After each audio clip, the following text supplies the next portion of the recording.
When I saw my daughter on her knees scrubbing the driveway of the $4 million estate I bought for her, she looked at me with terror in her eyes and whispered, "Sir, please leave before the master sees you." She didn't even know I was her father. I gripped my cane until my knuckles turned white, swallowed my rage, and made a phone call that would burn their entire world to the ground. It is time for justice. I am so glad you are here. If you are watching this video, please like and subscribe to my channel and tell me in the comments where you are listening to my story of revenge from. I want to know how far it has traveled. I stood before the towering iron gates of the estate in Buckhead, Atlanta.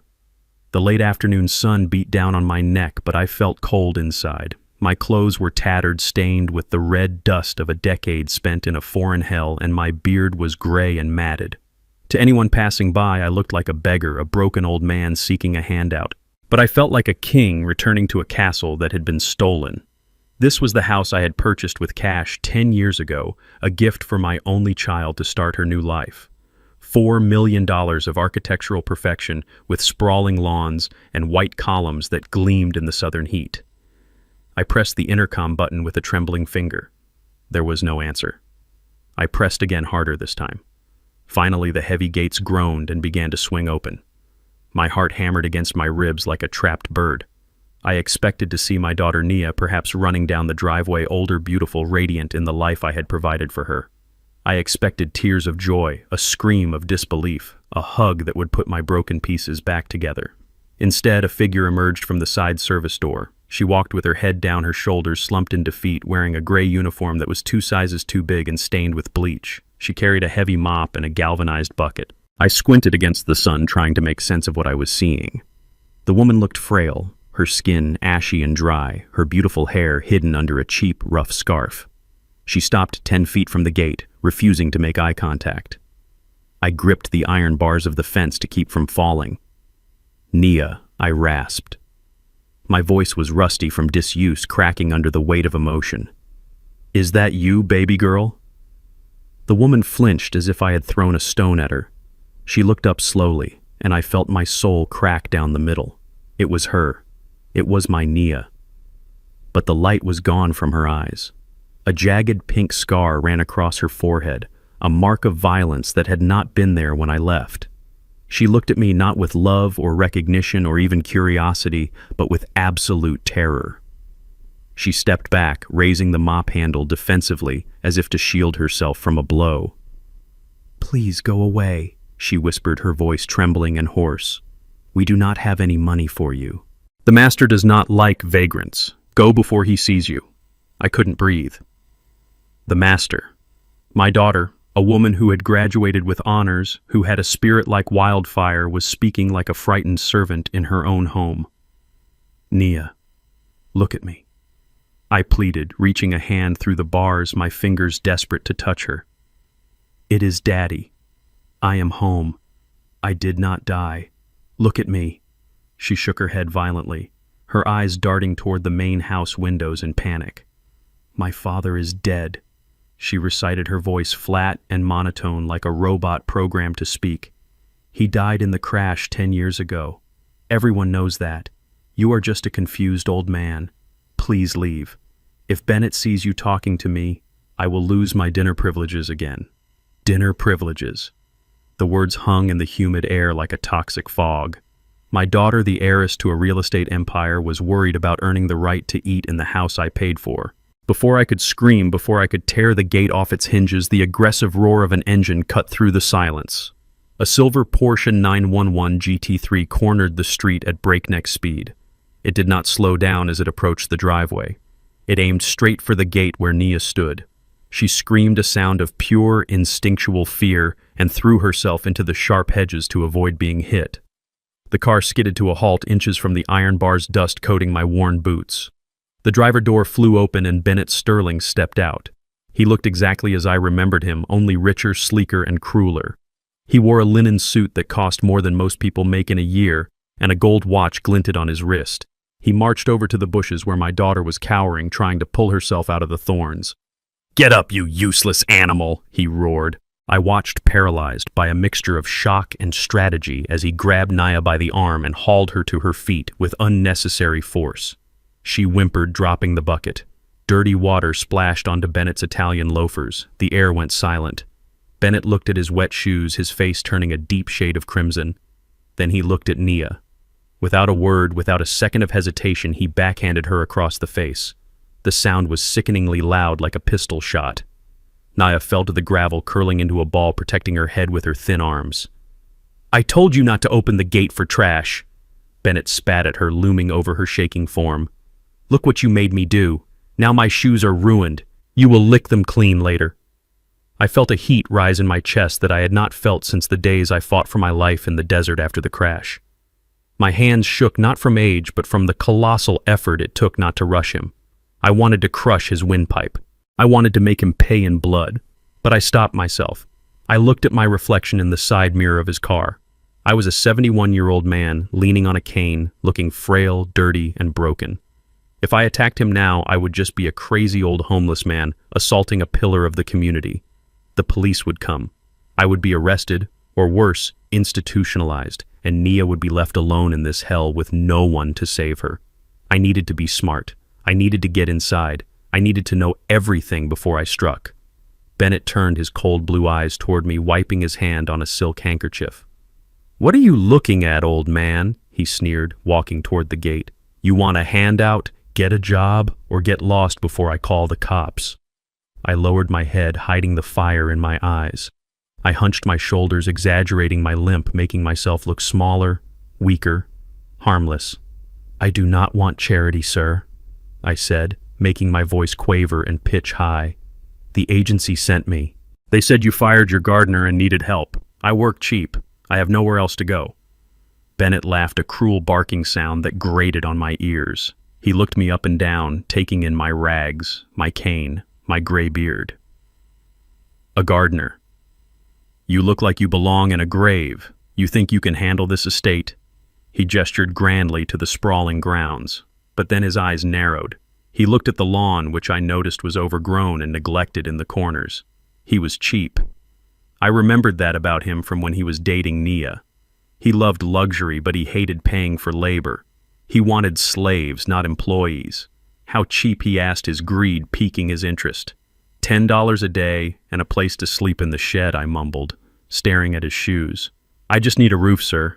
I am good with roses. I know this soil." Bennett grinned. It was the smile of a shark sensing blood in the water. $10, huh? That is less than I spend on coffee." He kicked the gate open wider. "Get in here, then. But listen to me, old man. If I catch you stealing even a single silver spoon, I will have the dogs chase you down. And you work until I say you are done." He pointed a manicured finger at Nia, who was wiping blood from her split lip and trying to stand up. "And stay away from the maid. She is crazy. Damaged goods. Just like you. Do not speak to her. Do not look at her. She forgets who she is sometimes." I hobbled through the gates, clutching my canvas bag tight to my chest. I walked past my daughter, who flinched as I passed her shadow. I wanted to grab her, to hold her, to tell her that her father had walked through fire to get back to her. But I kept my eyes on the ground. "Go clean the backyard," Bennett ordered, checking his watch. "It is full of dog filth. Use your hands if you have to. I have guests coming tonight, and I want it spotless." I nodded, swallowing my pride. "Yes, sir." I walked toward the back of the house where I had once hosted galas, the house where I had planned to retire. "My name is Langston Thorne. I am 71 years old. I was once the most powerful real estate developer in Atlanta. For 10 years, the world thought I was dead, but as I plunged my hands into the dirt of my own garden, preparing to serve the man who had enslaved my daughter, I made a silent vow. I am not dead, and I am not a gardener. I am the storm that is coming for Bennett Sterling, and when I am finished, he will wish he had died in that crash instead of me." I walked into the backyard of the estate I had designed with my own hands 15 years ago. It used to be a paradise of blooming hydrangeas and perfectly manicured hedges. Now it looked like a prison yard. Weeds choked the roses I had planted for Nia's 16th birthday. The marble fountain was dry and filled with dead leaves. But the true horror was not the garden. It was what was happening on the patio. A young woman sat on a white wicker chair, sipping an iced latte with an air of entitlement that made my stomach turn. This was Chloe. I recognized her instantly from the photos and the dossiers my lawyer had sent me before I arrived. She was Bennett's mistress, living openly in my daughter's house, wearing my daughter's clothes and ruling over my daughter's life. Nia was on her knees in front of her. My child, who had once debated professors at Yale, was using a rag to scrub mud off Chloe's high-heeled boots while Chloe was still wearing them. "You missed a spot, you idiot," Chloe sneered, kicking her foot out. The boot struck Nia in the chest. Nia didn't even flinch. She just bowed her head lower and scrubbed harder, her hands red and raw. I gripped the handle of my rake, my knuckles turning white. The urge to rush forward and strike was overwhelming, but I forced my feet to stay planted. I was an old gardener. I was invisible. If I acted now, I would lose everything. "Hurry up," Chloe barked, checking her phone. "Bennett and I have the gala tonight. If these boots aren't spotless, you will be sleeping outside with the dogs again." Nia murmured something I couldn't hear, a sound of total submission that broke my heart more than any scream could have. This wasn't just abuse. It was erasure. They were erasing the woman I raised and replacing her with a slave. I turned away, forcing myself to start raking the dead leaves near the pool house. The rhythmic scraping sound was the only thing keeping me grounded. As I worked, the memories flooded back, unbidden and painful. I remembered standing on this exact spot 10 years ago. The grass had been green and lush then. I had handed Bennett a set of keys, the heavy brass keys to this kingdom. He was just a boy then, or so I thought. He had looked at me with wide, grateful eyes. "Mr. Thorne," he had said, shaking my hand with a firm grip, "I will protect her with my life. I promise." I had believed him. I had been so arrogant, so sure of my own judgment. I thought I could see the soul of a man. I was a fool. I didn't see a protector. I saw a reflection of my own vanity. I wanted Nia to have everything I never had growing up. I wanted her to have a palace. So I bought it for her, cash down $4 million. I didn't sign a prenuptial agreement. I didn't put the deed in a trust. I just gave it to them. I effectively handed a wolf the keys to the sheep pen and walked away, patting myself on the back for being a good father. That mistake cost me 10 years. It cost Nia her sanity. And now I was raking the leaves of my own failure, watching the wolf's mistress treat my daughter like livestock. The back door opened and Chloe went inside, laughing into her phone. Nia stayed on her knees for a moment longer, staring at the ground before slowly picking up her bucket and heading toward the kitchen entrance. I waited until the door clicked shut, then dropped my rake and followed her. I had to speak to her. I had to know if there was anything left of my daughter inside that shell. The kitchen was a mess of dirty dishes and expensive catering trays. Nia was standing by the sink, eating leftovers from a plate that looked like it had been intended for the trash. Cold pasta and half-eaten bread. She ate quickly, furtively, like a starving animal afraid of being caught. I stepped into the room, my boots heavy on the tile floor. She jumped, dropping a piece of bread. Her eyes went wide with panic. "Please," she whispered, backing into the corner. "I was just cleaning up. I wasn't stealing. I promise." "Nia," I said softly, raising my hands to show I meant no harm. "It is me. Look at my face. Do you remember the song I used to sing to you, Summertime? And the living is easy." I hummed the melody, the deep baritone notes that used to put her to sleep when she was a baby. I watched her face, searching for a spark, a flicker of recognition. For a second, her brow furrowed. She tilted her head, and a look of confusion crossed her face. But then it was gone, replaced by a wall of dull terror. "My father is dead," she recited again, her voice flat. "He left me. He went on a plane and never came back. He didn't love me enough to stay. Bennett saved me. Bennett is the only one who cares." The words were like daggers. Bennett saved me. It was a script, a lie repeated so many times it had become her truth. They had brainwashed her. They had taken my absence, my accident, my coma in a foreign hospital, and twisted it into abandonment. "You are confused, old man," she said, turning back to the sink. "You should go. If Bennett finds you here, he will hurt us both." My eyes scanned the counter as she turned the water on. There was a row of amber prescription bottles lined up near the coffee maker. I moved closer, feigning interest in the coffee pot. One bottle had the label turned toward me. It read Vitamin B Complex, but the seal was broken and the smell emanating from it was not vitamins. I knew that smell. It was acrid, chemical, and heavy. It smelled like the strong sedatives they used in the hospital after my crash. I reached out and shook the bottle. The pills inside rattled heavily. They were drugging her. They were feeding her powerful antipsychotics disguised as vitamins to keep her docile, to keep her confused, to keep her memory fragmented. Rage, hot and blinding, surged through my veins. This wasn't just greed. This was systematic torture. "What are you doing?" the voice boomed from the doorway. I spun around. Bennett was standing there still in his expensive suit, his face twisted in a snarl. He held a golf club in his hand, tapping the head against his palm. "I told you to clean the yard, not raid my kitchen," he spat, stepping into the room. He looked at Nia, who was trembling so hard the dishes in the sink clattered. "And you. I told you no talking to the help." He lunged forward, swinging the golf club. It smashed into the counter inches from my hand, shattering a ceramic bowl. Shards of pottery flew everywhere. Nia screamed and dropped to the floor, covering her head. "Get out!" Bennett roared, pointing the club at my chest. "Get back to work. If I see you near her again, I will not just fire you. I will chop your hands off. Do you hear me, old man? I will cripple you." I looked at him. I looked at the fear in Nia's eyes. I looked at the bottle of pills on the counter. I lowered my head, hiding the promise of violence in my eyes. "Yes, sir," I mumbled, backing away. "I am sorry, sir. Just looking for water." I shuffled out the back door. My limp exaggerated my posture, stooped. But inside I was standing tall. I had seen enough. I knew their game now. They thought they had broken her. They thought I was just a helpless old man, but they were wrong. I walked to the tool shed, picked up my shovel, and drove it into the earth. Every scoop of dirt was a promise. I wasn't just cleaning the yard. I was digging their graves. That evening, the estate transformed into a theater of the grotesque.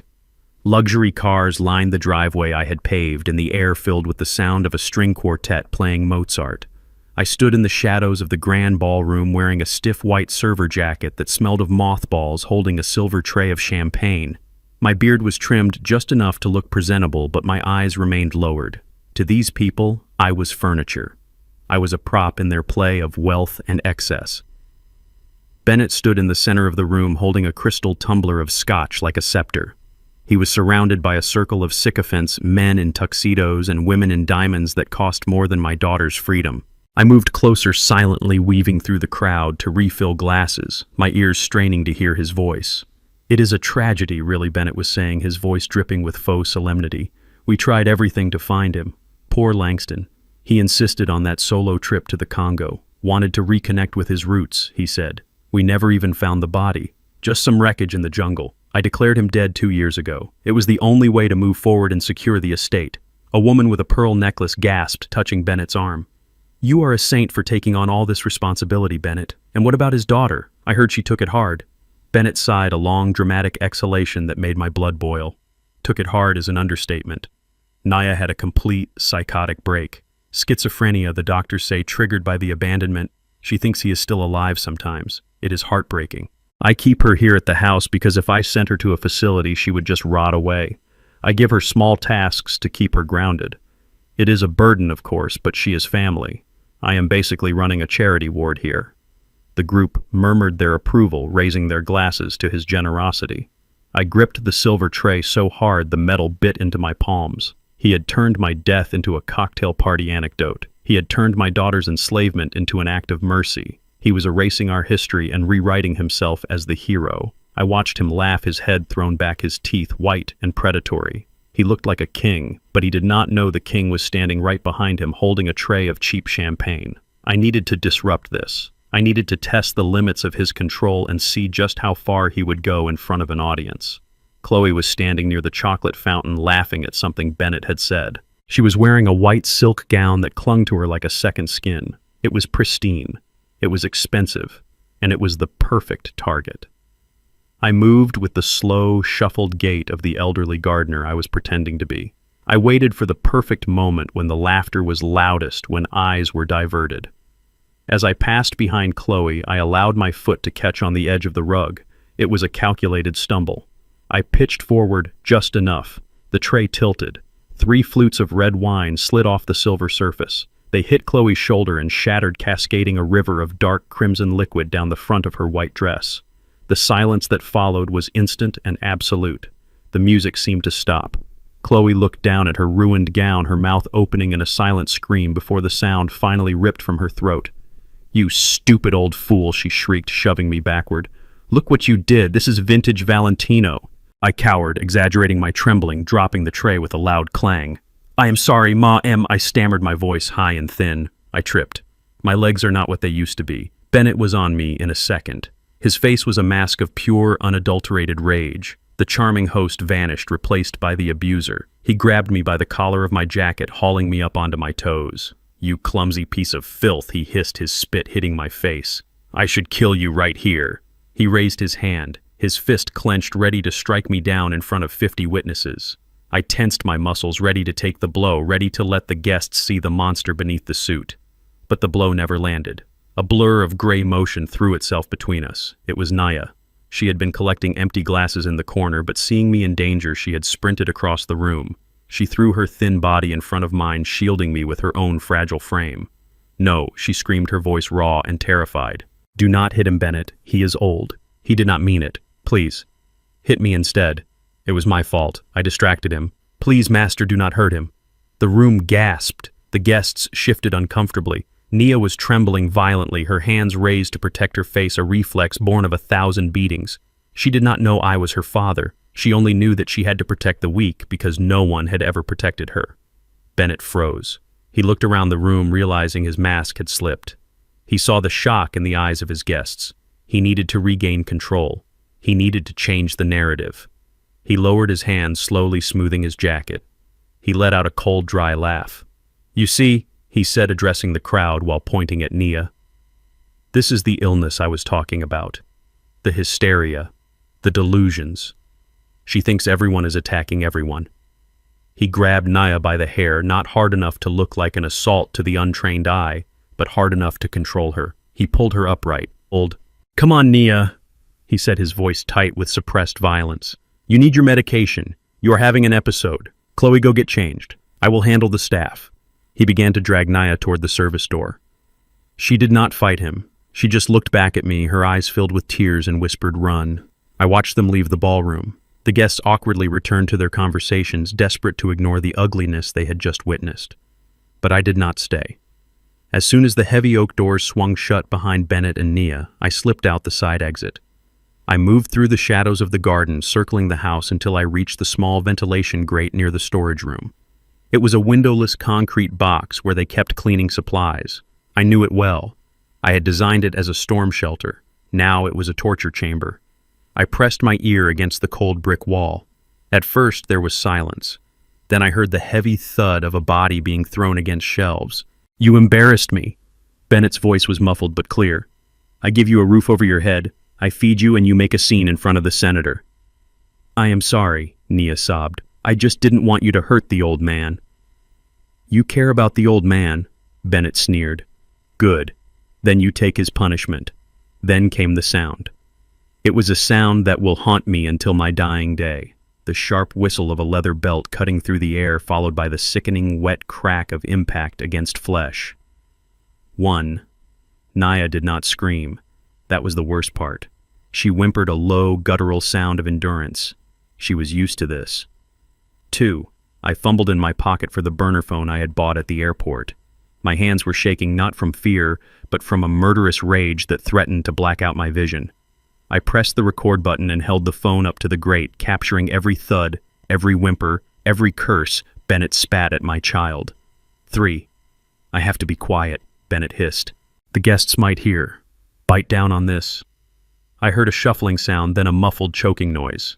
He was gagging her. 4, 5, 6. I counted every strike. I felt them on my own skin. I wanted to break down the door. I wanted to tear him apart with my bare hands. But I knew if I did that now, the police would come and Bennett would spin a story about a home invasion. He had the money. He had the influence. I was just a ghost. I needed more than violence. I needed total annihilation.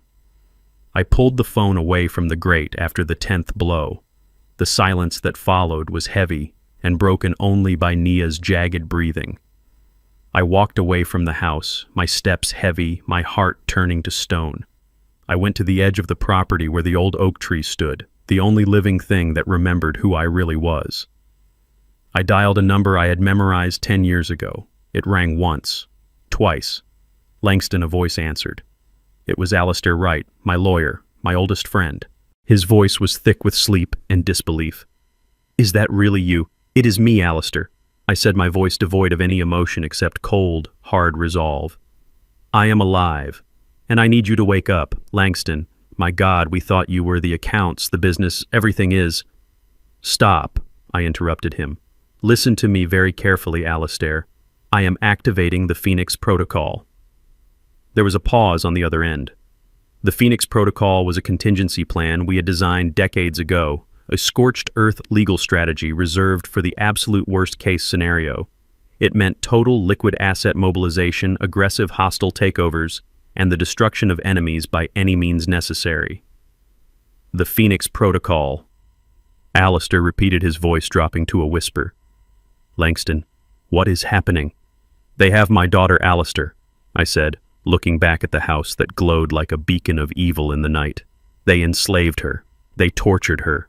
Bennett Sterling is a dead man walking. He just does not know it yet.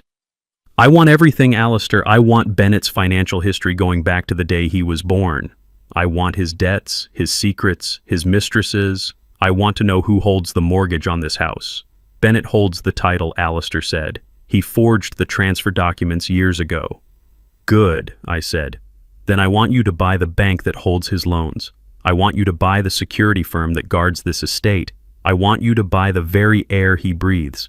I want to own the ground he stands on before the sun comes up.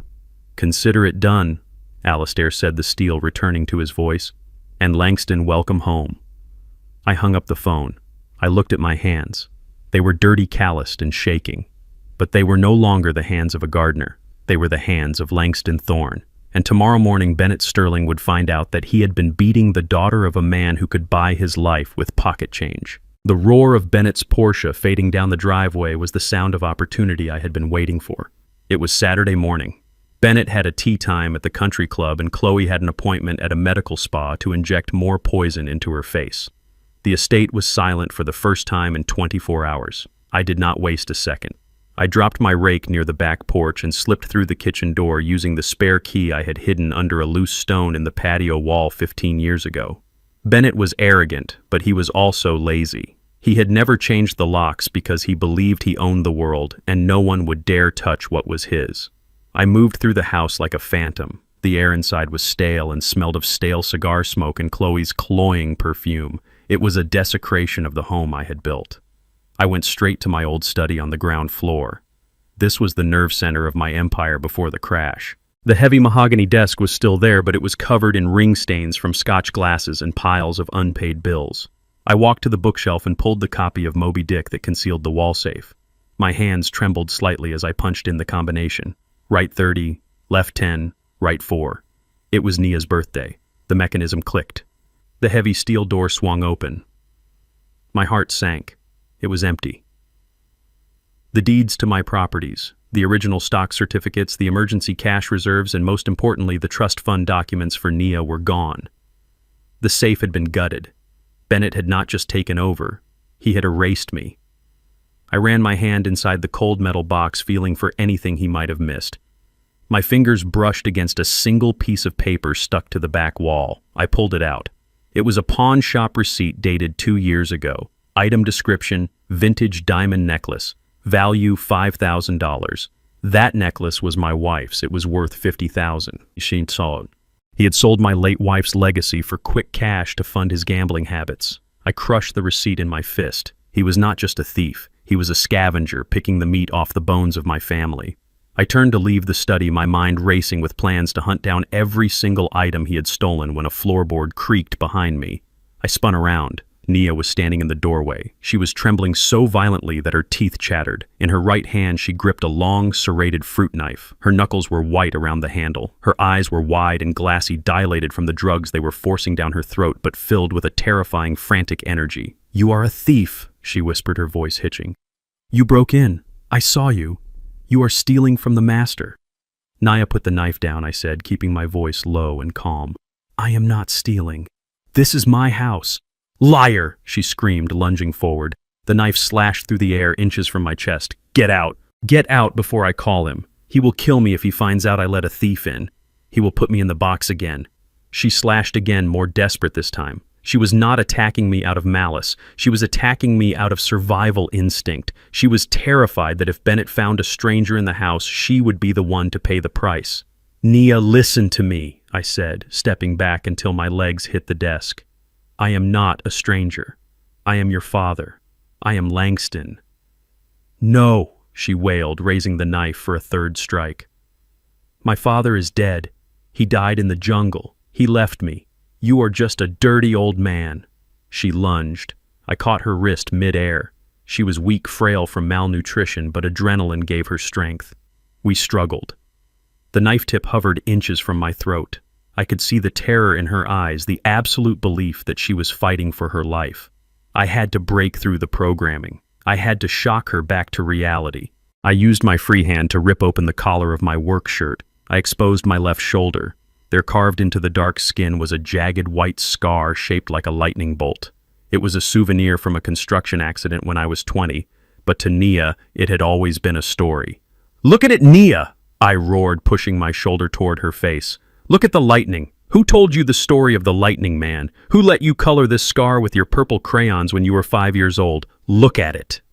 Nia froze. Her breath hitched in her throat. Her eyes dropped to my shoulder. She stared at the scar. The knife trembled in her hand. The memories were fighting through the fog of sedatives and trauma. I saw the moment the wall cracked. Her pupils contracted. Her mouth opened.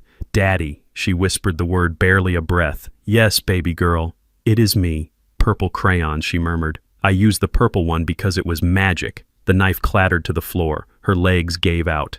I caught her before she hit the ground, pulling her into my arms. She buried her face in my dirty shirt and howled. It was a sound of pure agony, a release of 10 years of torture. I held her tight, rocking her back and forth as my own tears soaked her hair. I had her back. But as I held her frail body, I realized she weighed nothing. She was nothing but bones and grief. "Daddy," she sobbed, clutching me. "I thought you left me. He told me you ran away. He told me you hated me. I never left you, I vowed. I was lost, but I fought my way back, and I am never leaving you again." Suddenly she pulled away, her eyes wide with panic again. "You have to hide. If he finds you, he will kill us. He has a gun. He keeps it in the car. You have to go." "I am not going anywhere without you," I said. "Where is your room? Where do you sleep?" She looked down at the floor, ashamed. "I do not have a room anymore." He moved me. "Show me."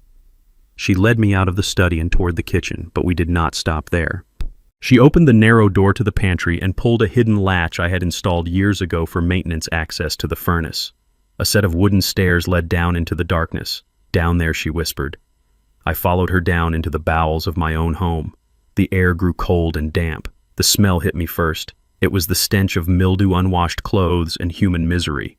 At the bottom of the stairs was the basement utility room. It had no windows. The only light came from a single bare bulb hanging from a wire. I looked around and I wanted to burn the world down. There was no bed, just a thin, stained mattress on the concrete floor. A bucket sat in the corner. A dog bowl filled with dry cereal was next to the mattress. This was where my daughter, the Princess of Atlanta, had been living. Nia sat on the mattress, hugging her knees. "This is my place," she said. "It is safe here. Sometimes he forgets to come down." I knelt beside her. My hand brushed against something hard under the edge of the mattress. I pulled it out. It was a small leather-bound notebook. "That is mine," she said, snatching at it. "Do not read it. It is my secrets. Nia, I need to know what they did to you. I need to know everything so I can destroy them." She hesitated, then slowly handed it back. I opened it. The pages were filled with frantic, scribbled handwriting. It was a log of horrors. August 12th. Bennett killed Buster today. He said the dog was eating too much. He made me bury him in the garden. I miss Daddy. September 4th. Chloe burned me with her curling iron because I shrank her sweater. It hurts to sleep. I flipped to the last page, written only yesterday. The handwriting was jagged, terrified. They are talking about Friday. I heard Bennett on the phone. He is selling the house to a developer. He says he cannot have a crazy woman ruining the deal. He's going to take me to the asylum on Friday morning. He says they will give me a lobotomy, so I stop asking for my father. If anyone reads this, I am already dead. I closed the book. My hands were shaking with a cold, lethal rage. Friday. Today was Wednesday. They were planning to dispose of her in 48 hours. They were going to sell my house, erase my daughter's mind, and walk away with millions. I looked at Nia. She was watching me, trusting me for the first time in a decade. Friday, I said, standing up. Friday is the day they die. I put the diary in my pocket. Nia, you have to be brave for 2 more days. Can you do that? Can you pretend I was never here? I can, she whispered. But come back. Please come back. I kissed her forehead. I will come back with a storm, Nia. And when I do, Bennett Sterling will wish he was in that hole he dug for the dog. I climbed the stairs, leaving my heart in that dungeon. I had the evidence. I had the motivation. Now I needed the weapon. I took out my phone and dialed Alistair. Alistair, I said as soon as he answered. I found the basement, Langston. Your voice sounds like death, Alistair said. It is, I replied. I need you to meet me at the old diner on 4th Street. Bring the files, bring the cash, and Alistair, bring the deed to the house. I am going to buy my own property back, and I am going to pay for it with Bennett's blood. I slipped out the back gate and walked 2 miles to the waffle shack on the edge of town. It was the kind of place where the coffee tasted like battery acid and nobody asked questions. Alistair was already there, sitting in the back booth. He looked out of place in his 3-piece Armani suit surrounded by truck drivers. When he saw me, he stood up, his eyes filled with tears. He went to hug me but stopped when he saw the dirt and the smell hit him. I did not care. I grabbed him and held him tight. It was the first human touch I had felt in 10 years that was not violent. Sit down, Alistair, I said. We do not have time for sentiment. Show me the file.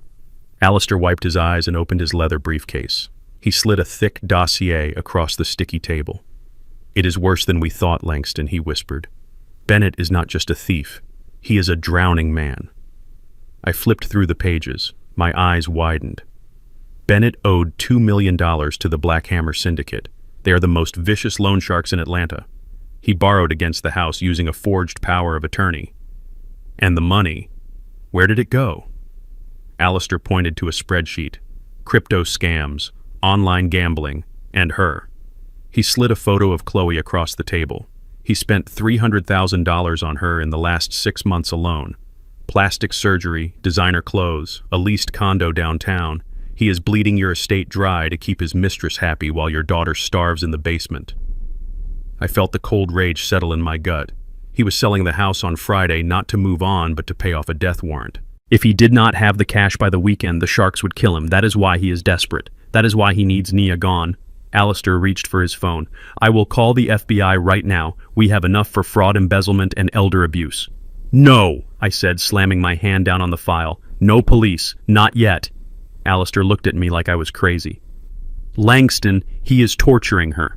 If we arrest him now, he gets a lawyer, I said. He gets bail. He spins a story about a mentally ill wife. He drags Nia through a trial she is too broken to handle, and the loan sharks might come for her if they think she has the money. No, I want him destroyed completely. I want him to lose everything believing he has won. What is the plan? Alistair asked. I pointed to the foreclosure notice in the file. He is selling the house to a private equity firm on Friday, right? Yes, Alistair nodded. The Orion Group. They are vultures. They buy distressed properties for cash. Buy the Orion Group, I commanded. Alistair blinked. Excuse me, you heard me. Buy the whole damn company, or at least set up a shell corporation that looks exactly like them. I want to be the buyer, Alistair. I want Bennett to sign that house over to me thinking he is getting a payout. I want his signature on a document that sells his life away. Can you do it in 24 hours? Alistair smiled, a sharp shark-like grin I had missed. For you, Langston, I can move mountains. I will set up the shell company by morning. We will offer him double his asking price. He will be so blinded by greed he will not read the fine print. I walked back to the estate, feeling the weight of the coming war in my bones. I had a plan. I had the power. But I had underestimated Bennett's paranoia. As soon as I stepped through the service gate, I saw the flashing blue lights. 3 police cruisers were parked in the driveway next to Bennett's Porsche. Bennett was standing on the front steps, holding a glass of scotch, looking triumphant. There he is, he shouted, pointing at me. That is the thief. Officer, arrest him. 2 deputies rushed me before I could even drop my bag. They slammed me against the hood of the cruiser, twisting my arms behind my back. I did not fight. I knew the drill. What is this about? I asked, spitting dust out of my mouth.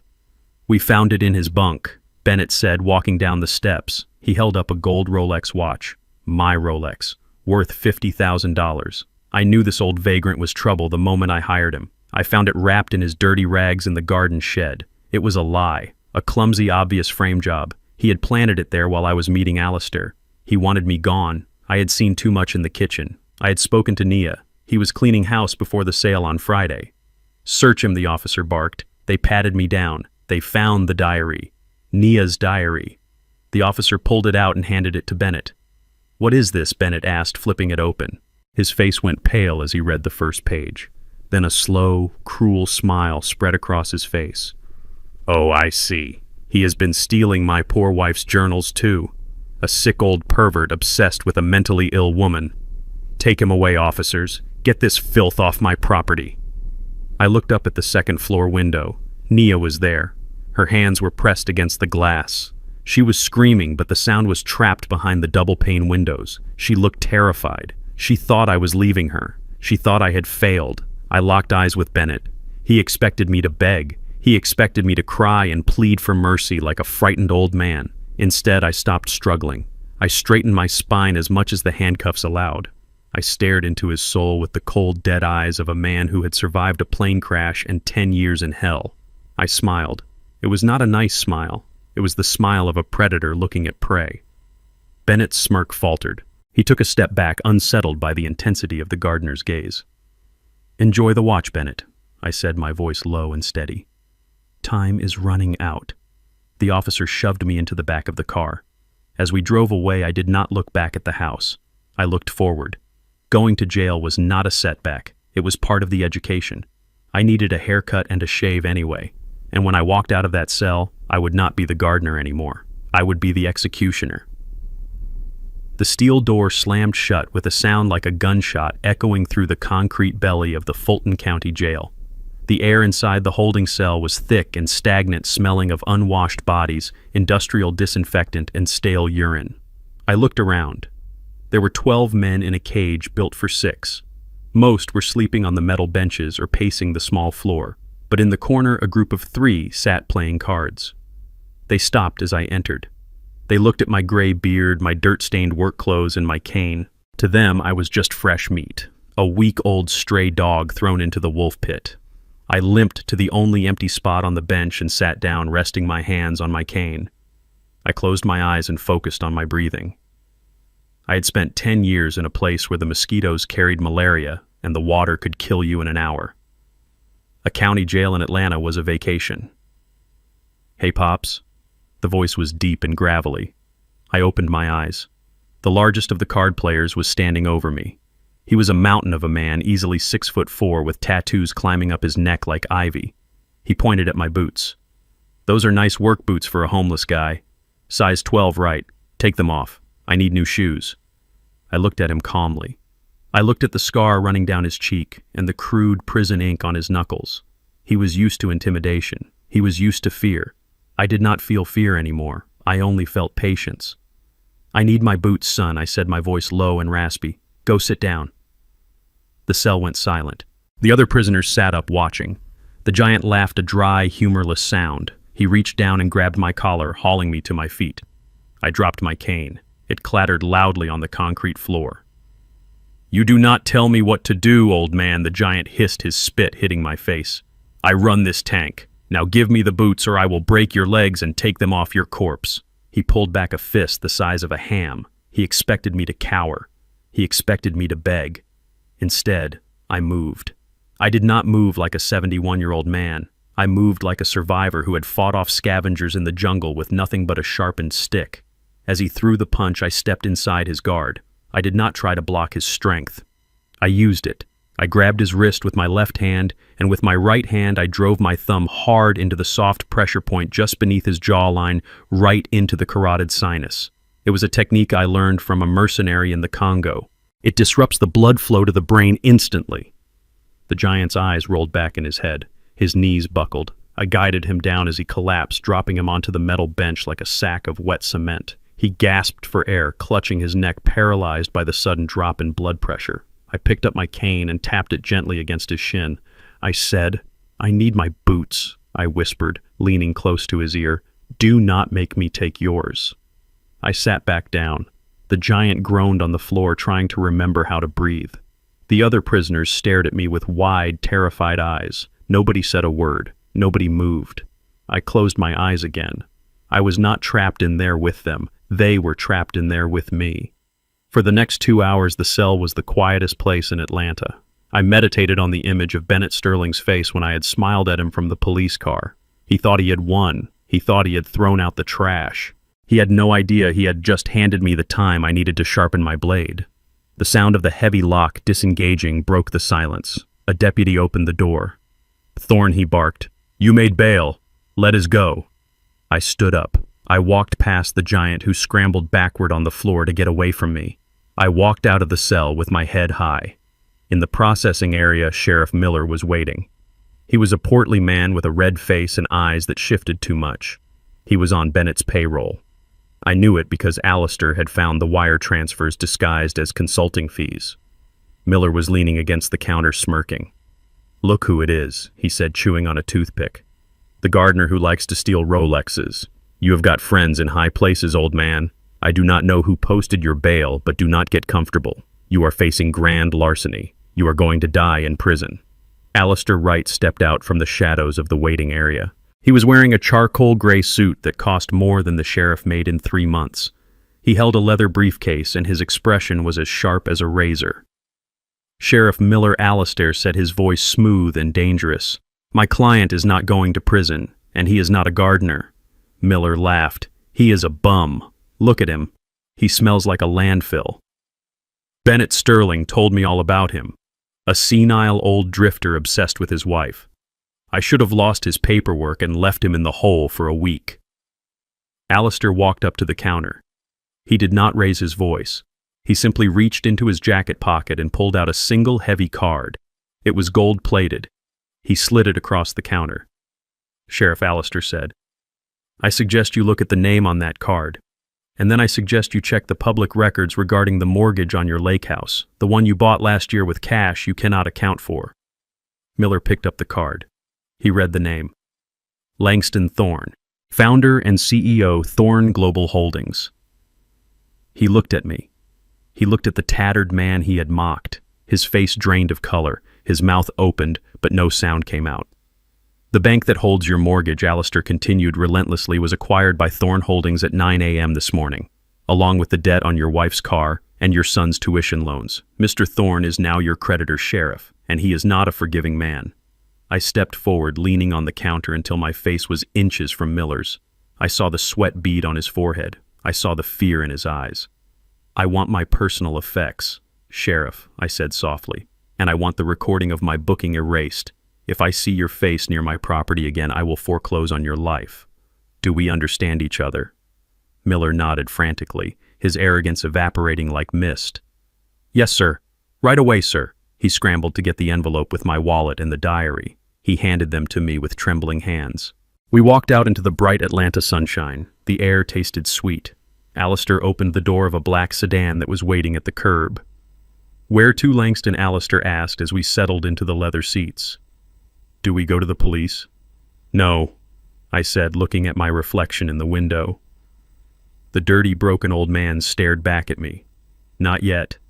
Bennett needs to believe he has won. He needs to sign that contract on Friday. But first the gardener has to die. Take me to Julian's." Julian's was the most exclusive barber and tailor in the city. It was a place where senators and titans of industry went to be groomed. We arrived 20 minutes later. Alistair had called ahead and bought out the entire shop for the afternoon. Julian, the owner, was waiting at the door. He was an old friend, one of the few who had never believed the rumors of my death. When he saw me, he did not flinch at the dirt or the smell. He just bowed his head. "Mr. Thorne," he said, "it is an honor." I sat in the heavy leather barber chair. The mirror showed me a ghost, a wild man. I looked at that man one last time, and then I nodded. "Cut it all off, Julian," I said. "Bring him back." The next 2 hours were a ritual of resurrection. The hot towels steamed away the prison grime. The straight razor scraped away the gray, matted beard, revealing the strong jawline that had intimidated boardrooms for decades. The scissors cut away the wild hair, leaving a sharp military cut that showed the gray at my temples, not as a sign of age, but as a mark of distinction. When the barber was done, I stood up and stripped off the gardener's rags. I threw them into the trash without a second glance. Alistair had brought the suit. It was a custom Italian three-piece navy blue wool tailored to fit my frame perfectly. I slid into the silk shirt, feeling the cool fabric against my scarred skin. I buttoned the vest. I tied the tie in a perfect Windsor knot. I looked in the full-length mirror. The beggar was gone. The victim was gone. Standing there was Langston Thorne, the Lion of Atlanta. I was older, yes. My face was lined with the map of my suffering. But my eyes were clear and cold. I looked powerful. I looked dangerous. Alistair stepped forward, holding a velvet box. "You asked for this," he said. I opened the box. Inside sat my Patek Philippe Grandmaster chime. It was worth $2 million. I had left it in a safe deposit box before my trip to the Congo 10 years ago. I strapped it onto my wrist. The weight of the gold felt grounding. It was the final piece of armor. I checked the time. It was Thursday evening. Bennett was probably celebrating right now, drinking my scotch, thinking he had cleared the board for the sale tomorrow. He had no idea that the piece he had removed from the board had just promoted itself to a queen. I turned to Alistair. "Is the shell company ready?" "It is," Alistair replied, handing me a gold-headed cane to replace the wooden stick I had been using. "The offer is drafted. $8 million cash. Closing tomorrow at noon at the estate." "Good," I said, gripping the cane. "Bennett is greedy. He will see the number and lose his mind. He will sign anything." I walked to the door, my limp almost gone, replaced by a stride of purpose. "Let us go, Alistair," I said. "I want to buy my house back. And I want to look Bennett Sterling in the eye when I take his soul." Friday noon arrived with the suffocating heat of a Georgia summer, and the tension inside the Sterling estate was thick enough to choke on. The living room where I had once bounced my granddaughter on my knee had been converted into a war room. Bennett was pacing back and forth, checking his gold watch every 30 seconds. He had staged the room perfectly. The expensive scotch was out. The curtains were drawn to hide the neglected garden. He was ready to sell his soul, but first he needed to steal the deed. I was not in the room yet. I was outside waiting in the back of a tinted sedan a mile down the road, but I knew exactly what was happening. Alistair had tapped the security cameras inside the house hours ago. I watched the feed on a tablet, my heart hardening into a block of ice. Bennett dragged Nia out of the kitchen. She was wearing a clean but threadbare dress he must have dug out of storage. Her hair was brushed, but her eyes were vacant, glassy from the heavy dose of sedatives he had forced down her throat at breakfast. "Sit down," Bennett growled, shoving her onto the leather sofa. He placed a thick stack of documents on the coffee table. These were the closing papers, the deed transfer, and right at the bottom was a quitclaim deed that required her signature. Since they were legally married and the house was technically a marital asset, he needed her to sign away her rights before he could sell to the Orion Group. "I do not want to sign," Nia whispered, her voice slurring. "I want my daddy. He said he was coming back." Bennett's face twisted. He reached into his jacket pocket and pulled out a long, thin paring knife. He sat down next to her, sliding his arm around her waist like a loving husband. But on the screen I saw his hand move under the fold of her dress, pressing the blade against her ribs. "Your daddy is dead, you stupid cow," Bennett hissed into her ear. "He is rotting in a grave, and if you do not pick up that pen and sign your name on the dotted line, you are going to join him. Do you understand me?" Nia whimpered, trying to pull away, but he dug the point of the knife deeper. I saw a small spot of blood bloom on the fabric of her dress. "Sign it," Bennett ordered. "Or so help me God, I will carve my name into your skin." Nia picked up the pen. Her hand was shaking so badly she could barely hold it. She looked at the paper. She looked at Bennett. And then with tears streaming down her face, she scribbled her name. She was signing away her inheritance. She was signing away her safety. She was signing her own death warrant because we both knew that once that house was sold, Bennett would have no use for her. "Good girl," Bennett said, snatching the paper away. "Now go stand in the corner and keep your mouth shut. The buyers are here." I signaled the driver. It was time. The gravel of the driveway crunched under the tires of the Rolls-Royce Phantom. It was a beast of a car jet, black and imposing, a shark swimming through a sea of minnows.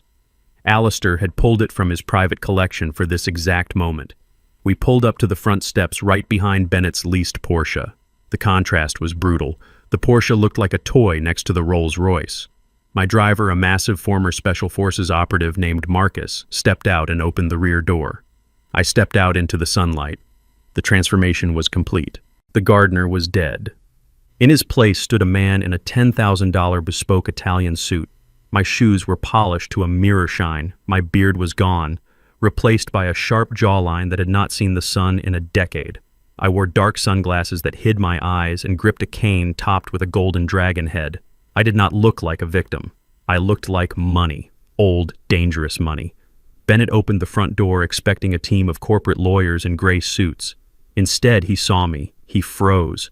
He did not recognize me. How could he? He had only ever seen the dirty, broken old man raking his leaves. He had erased Langston Thorne from his memory years ago. He saw a tall, imposing black man radiating power, and for the first time that day, Bennett looked small. "Mr. Sterling, I presume," I said, my voice deep and smooth. Bennett blinked, recovering his composure. "Yes, I am Bennett Sterling. You must be the representative from the Orion Group. Please come in." I did not shake his hand. I walked past him into the foyer, my cane tapping a rhythmic warning on the marble floor. Click, click, click. I stopped in the center of the grand hallway and looked around with a sneer of distaste. "The air is stale," I said, removing my sunglasses slowly. "It smells of desperation." Bennett bristled, but his greed kept him in check.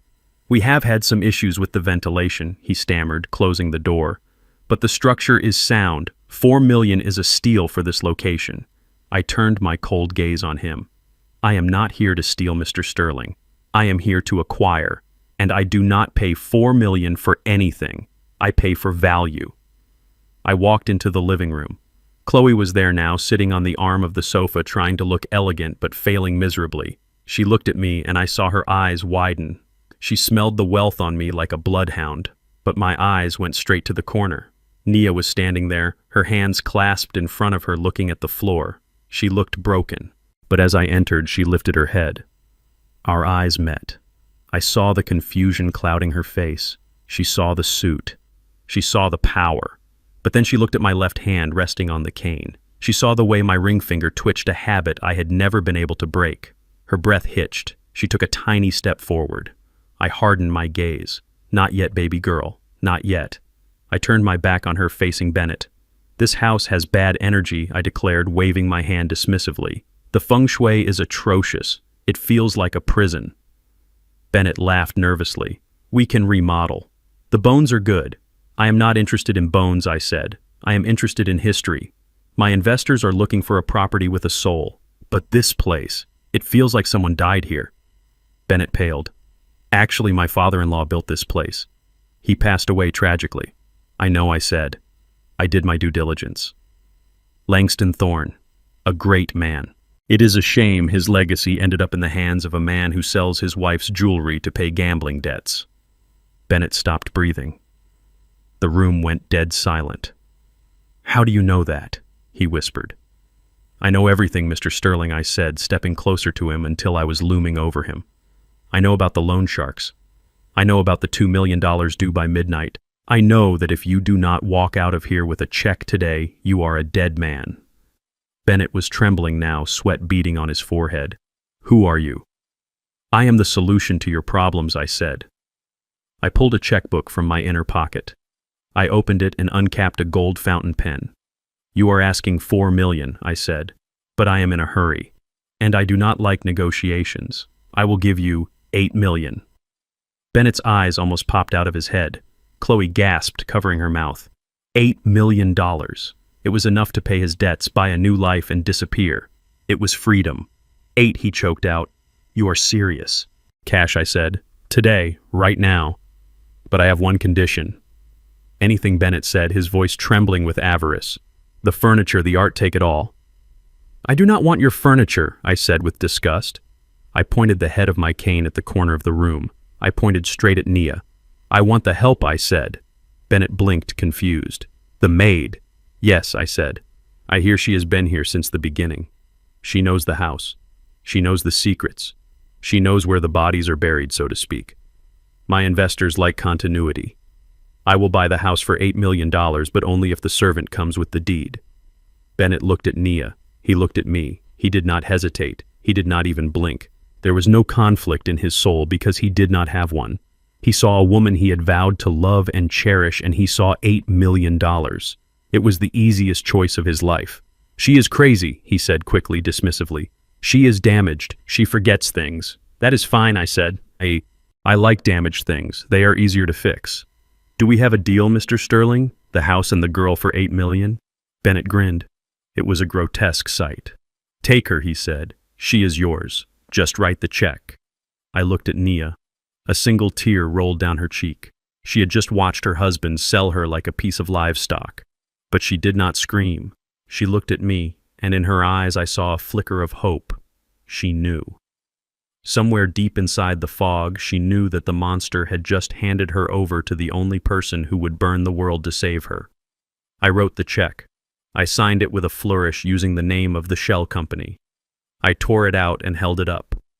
Bennett reached for it, his fingers twitching. Ah, I said, pulling it back. The contract first. Alistair stepped forward from the hallway where he had been waiting silently.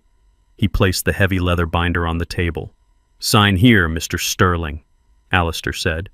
And here. An initial here to acknowledge the transfer of all assets, including live-in staff. Bennett grabbed the pen. He signed his name so fast the ink barely had time to dry. He did not read a single word. He did not see the clause on page 4 regarding criminal liability. He did not see the forfeiture agreement on page 10. He just saw the zeros on the check I was holding. He finished signing and looked up, panting slightly. Done. It is yours. Now give me the money. I handed him the check. He grabbed it, staring at it like it was a holy relic. $8 million. He was rich. He was safe. Get your things, I said, my voice dropping an octave, losing the polished accent, returning to the gravel of Langston Thorne. You have 10 minutes to get off my property. Bennett laughed, clutching the check. With pleasure. Come on, Chloe. We are leaving this dump. He grabbed Chloe's hand and they ran toward the door, not even looking back at Nia. I waited until the front door slammed shut. Then I dropped the cane. I took off the sunglasses. I walked over to the corner where my daughter stood trembling. She looked up at me. The fear was gone, replaced by a childlike wonder. You bought me, she whispered. I took her face in my hands, my thumbs brushing away the tears. No baby girl. I said, my voice cracking. I did not buy you. I brought you home. I pulled her into my arms and held her while she wept. But I did not cry. My eyes were dry. My work was not done. Bennett had the check, but he did not know what was waiting for him when he tried to cash it. And he did not know that the man who had just bought his house was about to become his worst nightmare. I looked out the window at Bennett and Chloe celebrating in the driveway. Laugh while you can, I thought, because the check is just the bait, and the trap is about to snap shut. Bennett dragged my daughter to the antique writing desk in the corner of the room, the same desk where she used to draw pictures of our family when she was a child, and slammed a blank sheet of paper in front of her. He looked at me with a manic grin, his eyes darting between the checkbook in my pocket and his wife. I need this to be legal, he spat, his voice trembling with a mixture of adrenaline and avarice. Write it down, Nia. Write that you are voluntarily entering the employment of this man. Write that you are leaving with him of your own free will. Nia stared at the blank page, her hands shaking so violently that they looked like fluttering birds. She did not pick up the pen. She looked at me. Her eyes were wide pools of terror and confusion. She saw a stranger in an expensive suit, but she also felt something else, a pull, a memory, a ghost. She was trying to reconcile the image of the powerful man before her with the dirty gardener she had met in the yard. Pick up the pen, Bennett hissed, leaning close to her ear. His hand rested on her shoulder, but I saw his thumb dig into the soft flesh of her neck right over the bruise he had left there yesterday. Do not make me hurt you here, Nia.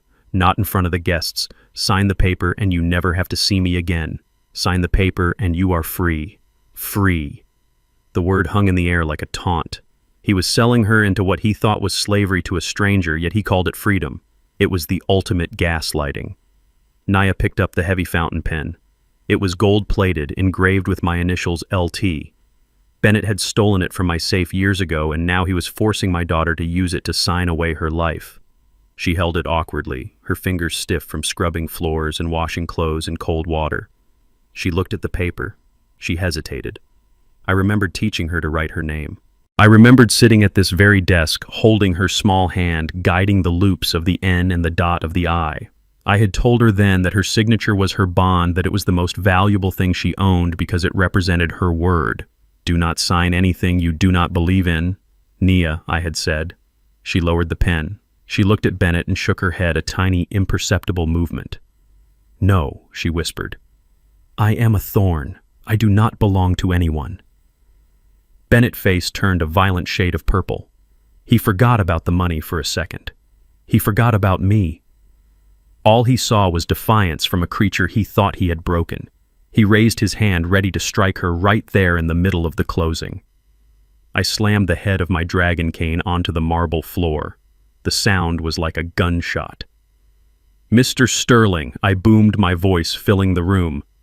If you touch the merchandise, the deal is off. I do not buy damaged goods.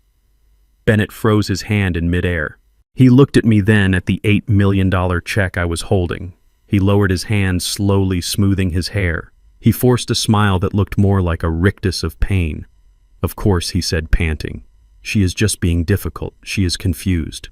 I walked over to the desk. I stood between Bennett and my daughter. I looked down at her. I needed her to trust me. I needed her to take this step so I could get her out of this house before the violence started. Sign the paper, child. I said, my voice soft but commanding. It is just a piece of paper. It is the key to the cage. She looked up at me. She saw my eyes behind the dark glasses. She saw the scar on my hand. She recognized it. She took a deep breath. She pressed the nib of the pen to the paper. The ink flowed black and permanent. She wrote her name not as Nia Sterling, but as Nia Thorne. She underlined it twice, just like I used to do. She pushed the paper toward me. Bennett snatched it up before I could touch it. There he crowed, waving the paper in the air. She is yours. She agreed. Now give me the money. He was vibrating with greed. He looked like an addict who had been denied a fix for too long. He extended his hand, palm up, fingers twitching, expecting me to hand over the check immediately. I reached into my jacket pocket. I did not pull out the check. I pulled out a signal. I nodded to Marcus, who was standing by the front door like a statue carved from obsidian. Marcus stepped outside and returned a moment later carrying a large aluminum briefcase. He walked to the center of the room and placed it on the coffee table. The sound of the latches clicking open was loud in the silent room. Click, click. Marcus lifted the lid. Inside, stacked in neat rows, were bundles of $100 bills, $500,000 in cash, the down payment. The rest would be wired upon completion of the contract. The smell of the money filled the room, the scent of paper and ink and power. Bennett made a noise in the back of his throat, a whimper of pure desire. He lunged for the case. He wanted to touch it. He wanted to bury his face in it. He saw his salvation. He saw his debts disappearing. He saw Chloe and first-class tickets to Europe. I brought my cane down across the open case, slamming the lid shut just inches from his fingers. He recoiled, looking at me with shock and anger. Manners, Mr. Sterling, I said coldly. We are not savages. We sign the contract first. Then you get the cash. Then you get the wire transfer. Bennett licked his lips. His eyes were glued to the silver case. Yes. Yes, of course. The contract. Where is it? Alistair stepped forward. He placed a thick leather-bound document on the table next to the money. It was 20 pages long, filled with dense legal text. Alistair flipped it open to the signature page. Sign here, Alistair said, handing Bennett a pen. And initial here, here, and here. Bennett grabbed the pen. He did not read a single word. He did not look at the clauses. He did not ask about the terms. He just wanted the money. He signed his name with a flourish. Bennett Sterling. He initialed the boxes rapidly, his hand shaking with haste. Wait, I said just as he was about to sign the final line. Bennett looked up, sweat beading on his forehead. What? What is it now? Read clause 44, I said, pointing to a paragraph printed in bold text right above the final signature line. It is a standard morality and origin of assets clause. My investors insist on it. Bennett laughed nervously. I do not care about clauses. I just want to sell. Read it, I commanded, my voice dropping to a growl. Or the briefcase leaves with me. Bennett huffed and looked down at the text. He read it aloud, his voice rushing. The seller warrants that the property and all associated assets were obtained legally and without coercion. The seller further warrants that no criminal acts including fraud, domestic abuse, or unlawful imprisonment have occurred on the premises. Violation of this clause results in immediate forfeiture of the purchase price and admission of guilt in a court of law. He looked up. What is this garbage? It is boilerplate nonsense. It is a binding confession, Bennett, I thought. It is the nail in your coffin. It is a formality, I said aloud, shrugging. If you have nothing to hide, Mr. Sterling, it should not be a problem. Unless, of course, you have committed fraud or abuse in this house. Bennett looked at Nia standing in the corner. He looked at the walls that had witnessed 10 years of his cruelty. He looked at the briefcase full of cash. He made the calculation. He thought he was smarter than the law.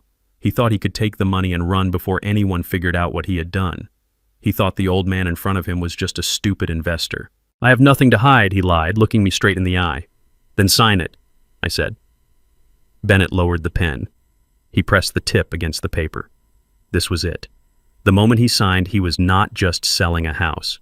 He was signing a legal document that would be used by the FBI, the district attorney, and my private legal team to bury him under the jail for the rest of his natural life. He was admitting that if any abuse was found, he forfeited the money, and I had hours of video evidence of that abuse. He signed. The scratch of the pen on the paper sounded like thunder to me.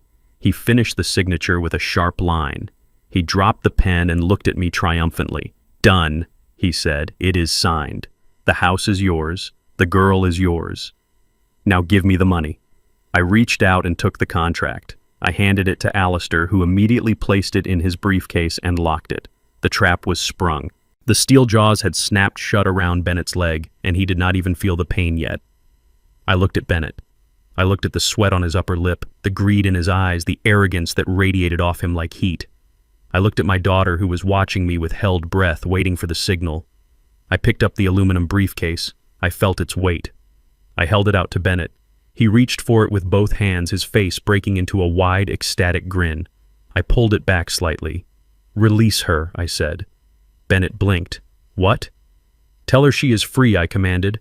Say the words. Tell her she is no longer your property.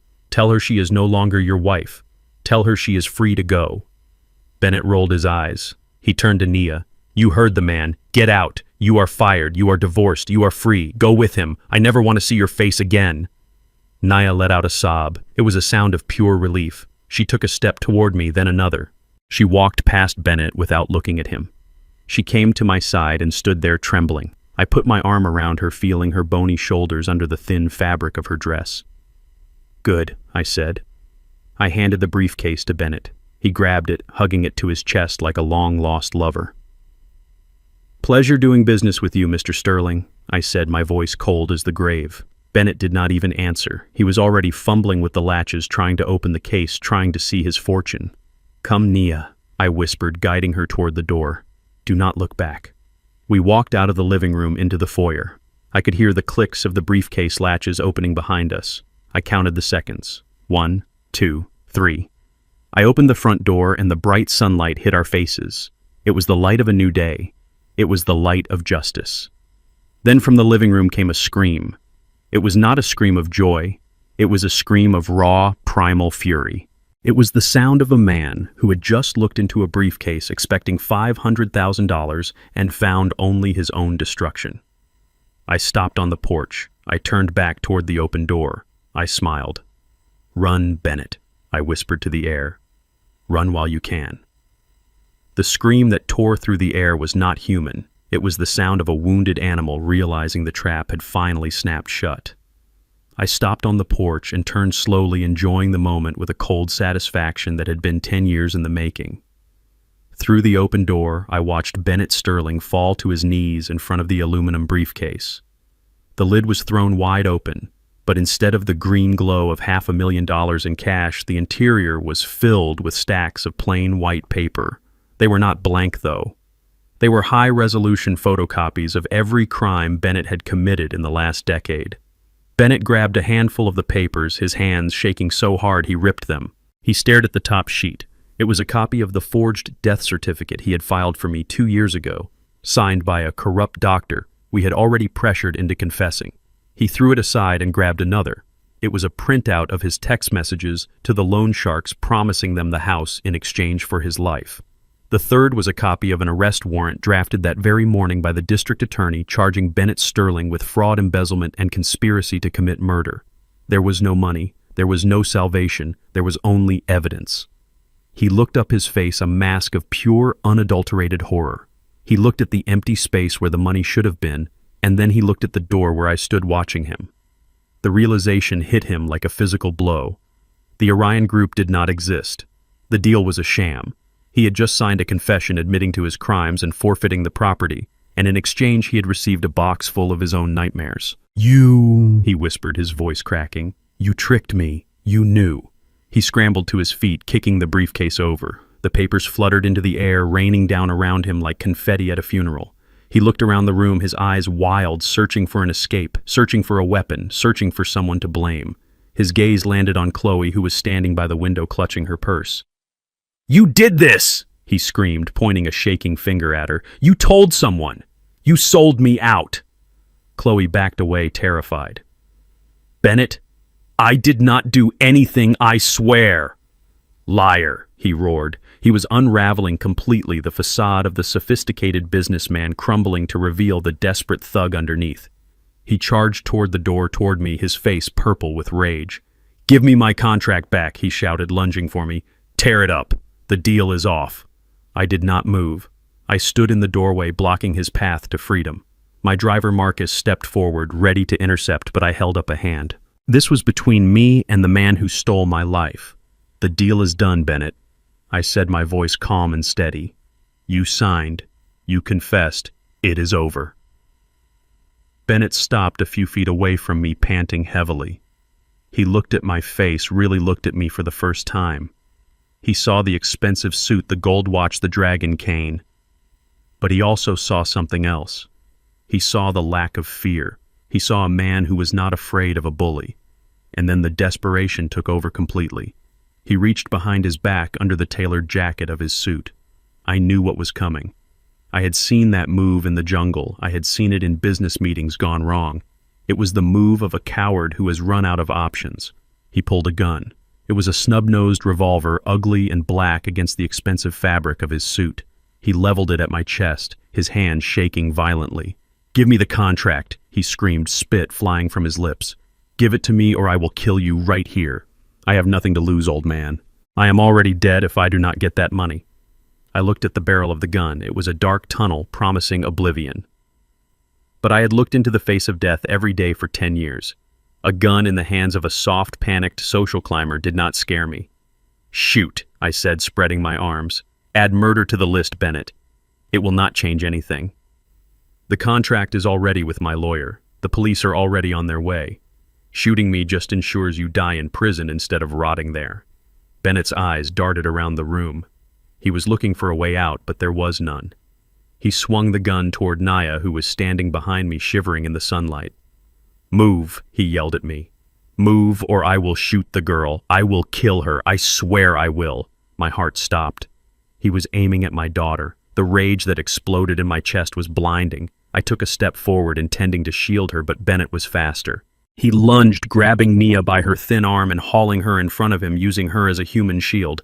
He pressed the barrel of the gun against her temple. "Back off," he screamed, dragging her back into the house. "Everyone back off, or I will paint the walls with her brains." Naya was whimpering, a sound of pure terror. She looked at me, her eyes wide and pleading. "Daddy," she whispered. "Let her go, Bennett," I said, my voice dropping to a growl. "This is between us." "No, she is my insurance," he shouted, backing toward the kitchen. "I am taking her with me. If I get away, she lives. If you follow me, she dies." He was going to kill her. I saw it in his eyes. He was not going to let her live to testify. He was going to drag her out the back door, take her to the woods, and execute her just like he had tried to do to us on the cliff. I tightened my grip on my cane. I needed an opening. I needed a single second of distraction. And then my daughter gave it to me. Nia stopped whimpering. Her body went rigid in his grasp. She looked at the gun pressed against her head. She looked at the man who had tormented her for a decade. And then she looked at me. I saw the change happen. The fear in her eyes was replaced by something else, something fierce and ancient. She was a thorn. and thorns do not die on their knees. Bennett shifted his grip, trying to get a better hold on her neck. In that split second, Nia moved. She did not pull away. She dropped her head and sank her teeth into the fleshy part of Bennett's hand, the hand holding the gun. She bit down with all the strength of a woman who has been starved and beaten and silenced for 10 years. She bit down until her teeth met bone. Bennett screamed a high-pitched sound of shock and pain. He tried to shake her off, but she held on like a pit bull. His hand spasmed. The gun went off. The sound was deafening in the enclosed space. The bullet went wild, smashing into the crystal chandelier above our heads. Glass rained down on us like diamonds. Bennett let go of Nia, dropping the gun as he clutched his bleeding hand. "You bit me, you crazy witch," he howled, staring at the blood welling up on his skin. Nia spat his blood onto the marble floor. She scrambled backward, crawling away from him, her eyes blazing. I did not wait. The moment the gun hit the floor, I moved. I covered the distance between us in 2 long strides. I did not need Marcus. I did not need the police. I needed my cane. Bennett looked up just as I swung. He saw the golden dragon head arcing through the air. He tried to raise his hands to protect his face, but he was too slow. The heavy gold handle connected with the side of his knee. There was a sickening crunch of bone shattering. Bennett collapsed, screaming, clutching his leg. He hit the floor hard, writhing in agony. I did not stop. I brought the cane down again, striking him across the shoulder, pinning him to the ground. He gasped the air, leaving his lungs. I planted the tip of the cane in the center of his chest, right over his heart, and leaned my full weight onto it. He looked up at me, his eyes filled with tears and terror. "Please," he wheezed. "Please do not kill me. I will give you anything. Who are you? Why are you doing this?" I looked down at him. I looked at the man who had turned my palace into a dungeon. I reached up and slowly removed my dark sunglasses. I let them drop to the floor. I narrowed my eyes, staring into his soul, letting him see the familiar lines of my face, the intensity of my gaze. I leaned closer until my face was inches from his. "Look at me, Bennett," I whispered. "Look closely." He squinted, trying to focus through the pain. He looked at my eyes. He looked at the scar on my cheek, hidden before by the beard. Recognition dawned slowly, horrible and cold. "No," he whispered. "It cannot be. You are dead." "I am not dead," I said, "and I am not the investor." I stood up straight, towering over him. "I am the man whose roses you let die," I said, my voice booming through the silent house. "I am the man whose daughter you enslaved. I am the man you tried to frame for stealing a watch." Bennett's jaw dropped. "You," he gasped. "You are the gardener." I smiled a cold, terrible smile. "I was the gardener yesterday, Bennett," I said. "But today I am the landlord, and your rent is overdue." Bennett started to sob, a broken, pathetic sound. He realized the magnitude of his mistake. He realized that the dirty old man he had kicked and insulted was the architect of his destruction. He had handed the keys to his kingdom to the king himself. I turned to Nia. She was standing by the wall, shaking but safe. I held out my hand. "Come here, baby girl," I said softly. She ran to me, burying her face in my chest. I held her tight, shielding her from the sight of the broken man on the floor. "It is over," I told her. "He can never hurt you again." Bennett groaned on the floor, trying to crawl away. "My leg," he moaned. "You broke my leg." I looked at him with zero sympathy. "Consider it a down payment," I said. "The rest of the debt will be collected shortly." I looked at the door. Sirens were wailing in the distance, getting closer. The police were coming, not the corrupt sheriff Bennett owned, but the federal agents Alistair had contacted. I looked at Bennett one last time. "You wanted a Master Bennett," I said. "You wanted someone to serve. Well, you are going to get your wish. In prison, everyone starts at the bottom." I turned my back on him and walked my daughter out of the house into the warm embrace of the afternoon sun, leaving the nightmare behind us on the cold marble floor. I did not call the police immediately because the police operate on procedures and rights, and I was not interested in Bennett Sterling having rights anymore. I was interested in the truth being laid bare in the middle of the living room he had stolen. I nodded to Marcus. He moved with the terrifying efficiency of a man trained for war. He dragged Bennett and Chloe to the center of the room. Bennett was still whimpering, clutching his shattered knee, while Chloe kicked and screamed threats that sounded hollow in the vast silence of the estate. Marcus forced them into 2 high-backed oak chairs facing each other. He used heavy industrial zip ties to bind their hands behind their backs and their ankles to the chair legs. Bennett groaned as the plastic bit into his skin, but I felt no pity. He was finally experiencing a fraction of the helplessness he had inflicted on my daughter for a decade. I turned my back on them and focused on the sofa where Nia sat shivering. I had called Dr. Evans, my private physician, while we were en route. He arrived 10 minutes later, flanked by 2 nurses carrying heavy medical cases. He was a specialist in trauma, a man I had flown in on my private jet because I trusted no one else. He opened his bag and began to work immediately, his face setting into a grim mask as he took in Nia's condition. I stood by her, holding her hand, stroking her hair, whispering that she was safe while he checked her vitals. The silence in the room was heavy, broken only by Bennett's ragged breathing and the click of medical instruments. Dr. Evans lifted the hem of Nia's shirt gently to check her ribs. I heard his sharp intake of breath. He looked at me, his eyes hard and angry. "Mr. Thorne, this is barbaric. She weighs 85 pounds. She is severely dehydrated. Her skin is paper thin. But that is not the worst of it."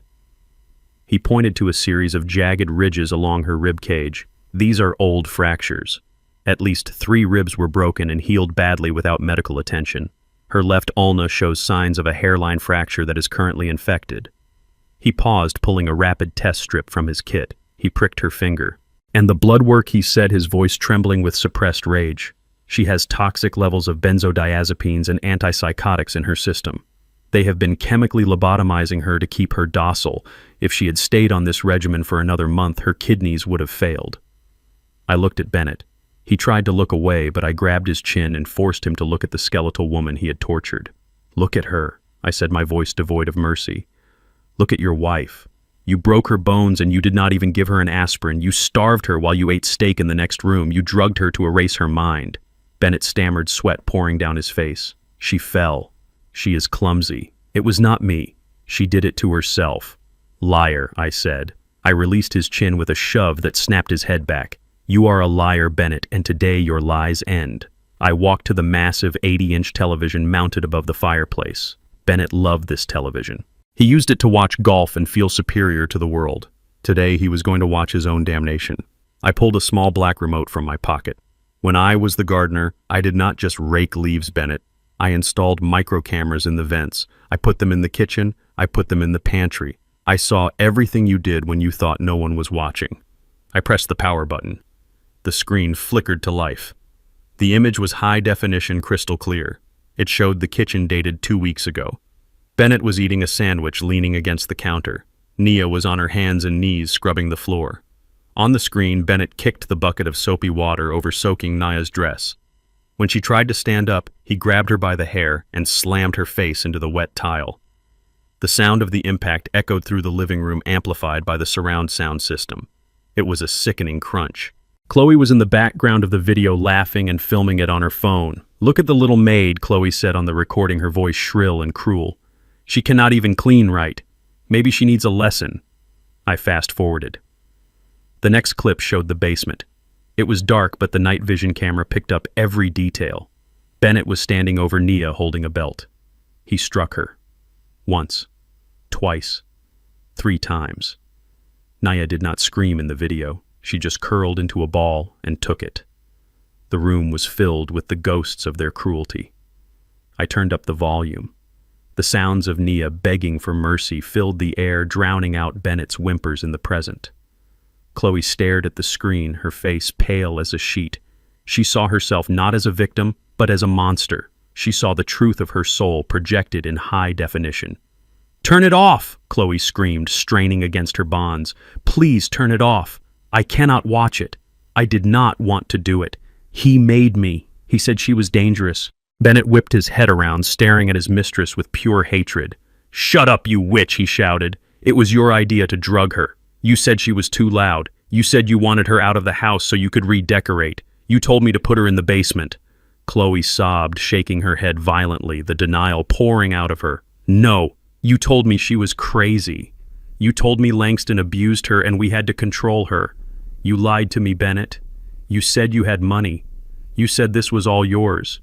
You said she was just a burden we had to manage until she died." I laughed.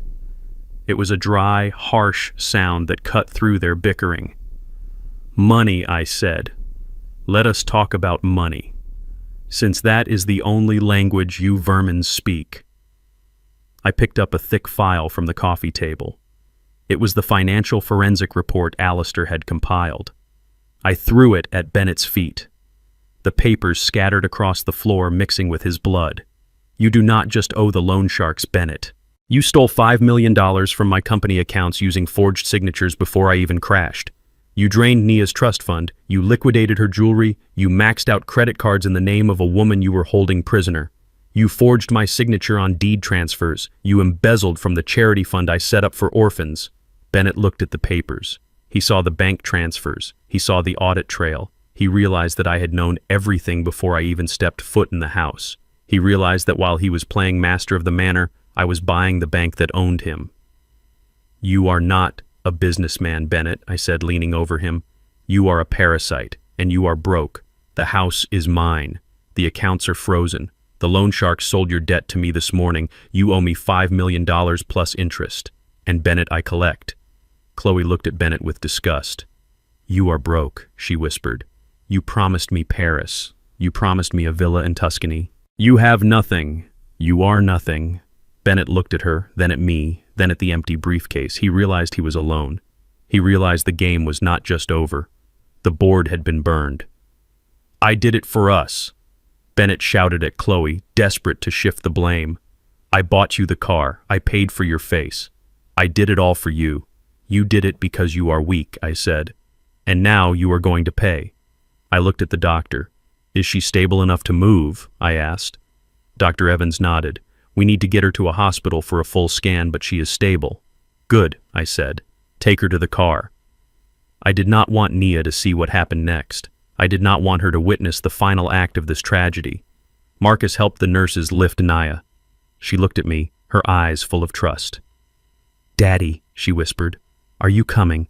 I will be right behind you, baby girl, I promised. I just have to take out the trash." As they carried Nia out, I turned back to the two people tied to the chairs. The video on the screen was still playing on a loop, a constant reminder of their sins. Now I said, picking up my cane, "Let us discuss the interest on that loan." With Nia safe in the ambulance, the atmosphere in the room shifted from rescue to demolition. I turned my attention back to the two prisoners bound in the chairs. Bennett was sweating profusely, his eyes darting around the room, looking for an escape that did not exist. I picked up my phone and dialed a short code. A moment later, the front door opened and 4 men in heavy work boots and construction gear walked in carrying sledgehammers and crowbars. They did not look at the prisoners. They looked only at me, waiting for orders. Bennett struggled against the zip ties, his face going pale. "What is this?" he stammered. "What are you doing? You already have the house. Why are you destroying it?" I ignored him. I walked to the north wall of the living room, the one that separated the grand salon from the kitchen. It was a load-bearing wall covered in expensive silk wallpaper that Bennett had installed to cover up the original oak paneling. I ran my hand along the surface, feeling for the hollow spot I had identified on the blueprints weeks ago. I tapped the wall with the head of my cane. It made a dull thud. "Right here," I said to the foreman. "Tear it down. I want it opened up from floor to ceiling." The foreman nodded and hefted his sledgehammer. Bennett let out a shriek that sounded more like a banshee than a man. "No," he screamed, thrashing so hard the chair rocked on its legs. "No, not that wall. Stop them. You cannot do this. It is structural. You will bring the roof down." I turned to him, my expression impassive. "I built this house, Bennett. I know exactly what holds it up, and it is certainly not you. Break it down." The first blow struck the wall with a thunderous crash. Plaster dust exploded into the air. Bennett began to hyperventilate. He was screaming incoherently, begging, pleading, offering me money he did not have, offering me, Chloe offering me his soul if only I would stop the men. Chloe looked at him, confused by his sheer panic. She did not understand. She thought he was just worried about the property value. She did not know that Bennett Sterling never cared about anything unless it directly affected his survival. The men worked with brutal efficiency. The drywall crumbled. The studs were exposed. Bennett was sobbing now, tears streaming down his face, mixing with the dust and the blood from his nose. "Please," he moaned. "Please stop. It is all I have left." I signaled the men to pause. A large hole had been opened in the wall, revealing the dark space between the studs. I walked over and peered inside. There, sitting on the bottom plate wrapped in black, heavy-duty trash bags, was a lumpy shape about the size of a basketball. I reached in and pulled it out. It was heavy. I carried it to the center of the room and dropped it onto the coffee table. The sound it made was solid and metallic. Bennett squeezed his eyes shut, letting out a long, low moan of defeat. I pulled a pocket knife from my jacket and sliced the black plastic open. Inside was a velvet drawstring bag, the kind used by high-end jewelers. I loosened the strings and upended the bag. A cascade of fire and light spilled onto the table. Diamonds, rubies, emeralds, necklaces thick with gold antique brooches and rings set with stones the size of quail eggs. They sparkled in the afternoon sun, mocking the misery in the room with their brilliance. Chloe gasped, her eyes popping out of her head. "Is that real?" she whispered. I picked up a necklace, a distinct piece made of platinum and sapphires shaped like teardrops. I knew this piece. I had bought it for my wife Nia's mother for our 30th anniversary. It was the last gift I ever gave her before she passed. "You told me you sold them," I said to Bennett, my voice trembling with suppressed rage. "You told the police that burglars took them. You told Nia that you had to sell them to pay for her medical bills." Bennett did not answer. He just hung his head. "But you did not sell them," I continued. "You kept them. You stole my wife's legacy, and you hid it in the wall like a rat hiding cheese. Why, Bennett? Why keep them if you were so desperate for money? Because they are untraceable." Bennett whispered, his voice barely audible. "Cash can be frozen. Bank accounts can be seized. But diamonds fit in a pocket. They are my retirement plan. They were my ticket out of here when the house of cards fell." I looked at Chloe. Her face was a mask of shock that was slowly twisting into fury. She looked at the jewels, then at Bennett, then back at the jewels. "You told me you were broke," she said, her voice rising. "You told me we had to sell the house to pay the loan sharks. You told me you could not afford the trip to Paris because of the interest rates." Bennett refused to look at her. "You had millions in the wall," she screamed. "You let me sleep with that disgusting banker to get an extension on the car loan while you had millions sitting in the wall." "I did it for us," Bennett yelled back, desperate to spin the lie one last time. "I was saving it for our future." "Liar," she shrieked. "You were saving it for you. You were going to leave me. You were going to take the bag and run and leave me to deal with the sharks." She was right. Bennett had never planned to take anyone with him. He was a survivor of the parasitic variety. He would have left Nia to rot in the basement and Chloe to face the creditors while he sipped Mai Tais on a non-extradition island. Chloe lunged. She did not have a weapon, but she had nails, and she had the fury of a woman scorned. She threw herself sideways, toppling her chair and crashing into Bennett. Her hands, though bound behind her back, were useless, so she used her teeth. She bit his ear. She headbutted him in the nose. She screamed like a wild animal. "You bastard," she howled. "You used me. You made me torture that girl. You made me a monster, and you were going to dump me." Bennett screamed as her teeth tore into his ear. "Get her off me," he yelled. "She is crazy. Help." I watched them. I watched the two people who had destroyed my family tear each other apart. It was ugly, it was violent, and it was justice. They deserved each other. Marcus stepped forward to separate them, but I held up a hand. "Let them finish," I said. Chloe managed to kick Bennett in the shin right on the spot where I had broken his leg earlier. Bennett howled in agony, his face turning gray. He tried to kick back, but he was tied too tightly. They rolled on the floor, a tangle of expensive clothes and moral filth, grunting and cursing. Finally, when Bennett looked like he might actually pass out from the pain, I nodded to Marcus. He stepped in and hauled Chloe back upright, dragging her chair away from Bennett. She was panting, her mouth smeared with Bennett's blood, her eyes wild. "I hope you die," she spat at Bennett. "I hope they bury you under the jail." I turned my attention to the table. I began to gather the jewelry, putting each piece back into the velvet bag with reverence. These were not just stones.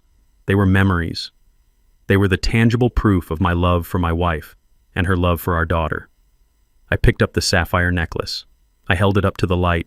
It was heavy, cool, and pure. It had survived the darkness of the wall just like my daughter had survived the darkness of the basement. "These do not belong to you, Bennett," I said, tightening the drawstring. "And they do not belong to the creditors. They belong to Nia. They are her birthright." I handed the bag to Marcus. "Put this in the safe in the car," I ordered, "and guard it with your life. When Nia wakes up, she is going to have her mother's diamonds back." She is going to have the financial freedom you tried to steal from her." Bennett watched the bag disappear, his eyes full of despair. It was over. His escape plan, his retirement, his safety net was gone. He was naked before his enemies. "You cannot take them," he whimpered.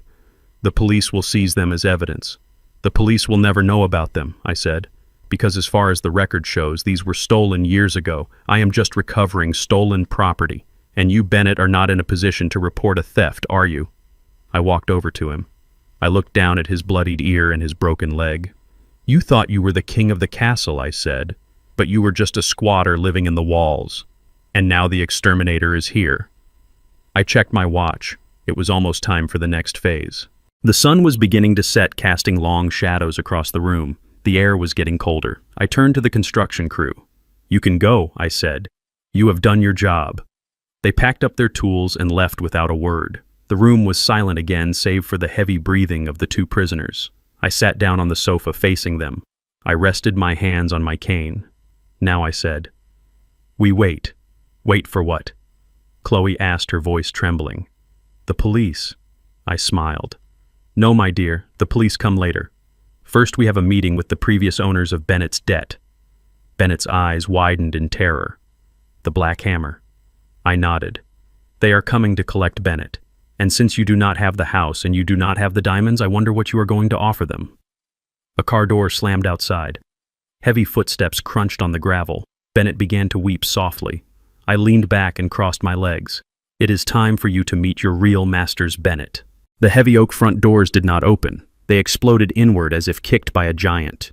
The sound echoed through the cavernous living room like a thunderclap shaking the crystal chandelier that I had just watched my daughter's husband destroy with a gunshot. Bennett flinched so hard in his chair that it tipped sideways, spilling him onto the floor, still bound and bleeding. Chloe screamed a high, thin sound of pure terror. I did not flinch. I sat on the velvet sofa, one leg crossed over the other, my hands resting casually on the head of my golden cane.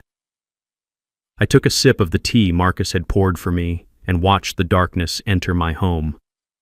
3 men walked through the shattered doorway. They brought the night air in with them, cold and smelling of ozone and gasoline. They were not police. They were not businessmen. They were predators. The man in the lead was a towering figure wearing a long leather trench coat that did not quite conceal the bulge of a submachine gun at his hip. His face was a roadmap of violent scars intersecting with tattoos that marked him as a high-ranking enforcer for the Black Hammer Syndicate. This was Kane. I knew his file. Alistair had briefed me. He was a man who collected debts with a blowtorch and pliers. Bennett scrambled backward on the floor, pushing himself with his good leg, trying to put distance between himself and the men he owed $2 million. His face was gray with shock, but then his eyes landed on me, sitting calmly on the sofa, and a desperate, manic idea sparked in his lizard brain. He saw a lifeline. He saw a scapegoat. Kane Bennett shouted, his voice cracking with hysteria. "Thank God you are here. Listen to me. I have the money. I can pay you everything right now."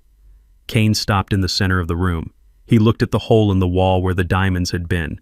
He looked at the smashed chandelier. He looked at Bennett lying in his own blood. He did not look impressed. "You are late," Bennett Kane said, his voice a low rumble that vibrated in the floorboards. The deadline was noon. "It is 6 p.m. The price has gone up. We are not here to talk. We are here to liquidate assets." "No, wait," Bennett screamed, struggling to sit up. "Look at him." He pointed a shaking finger at me. "That is Langston Thorne, the billionaire. He is alive. He has the money. He has millions in cash right here in the house. He tricked me. He stole the deed. Take him, kidnap him. He is worth 100 times what I owe you. Just take him and let me go." I watched Bennett try to sell my life to save his own skin. It was pathetic but entirely expected. He was a man without a bottom. He would feed his own children to wolves if it bought him 5 more minutes of survival. Chloe looked at him with renewed disgust, realizing that if he was willing to sell me, he had probably already sold her out too.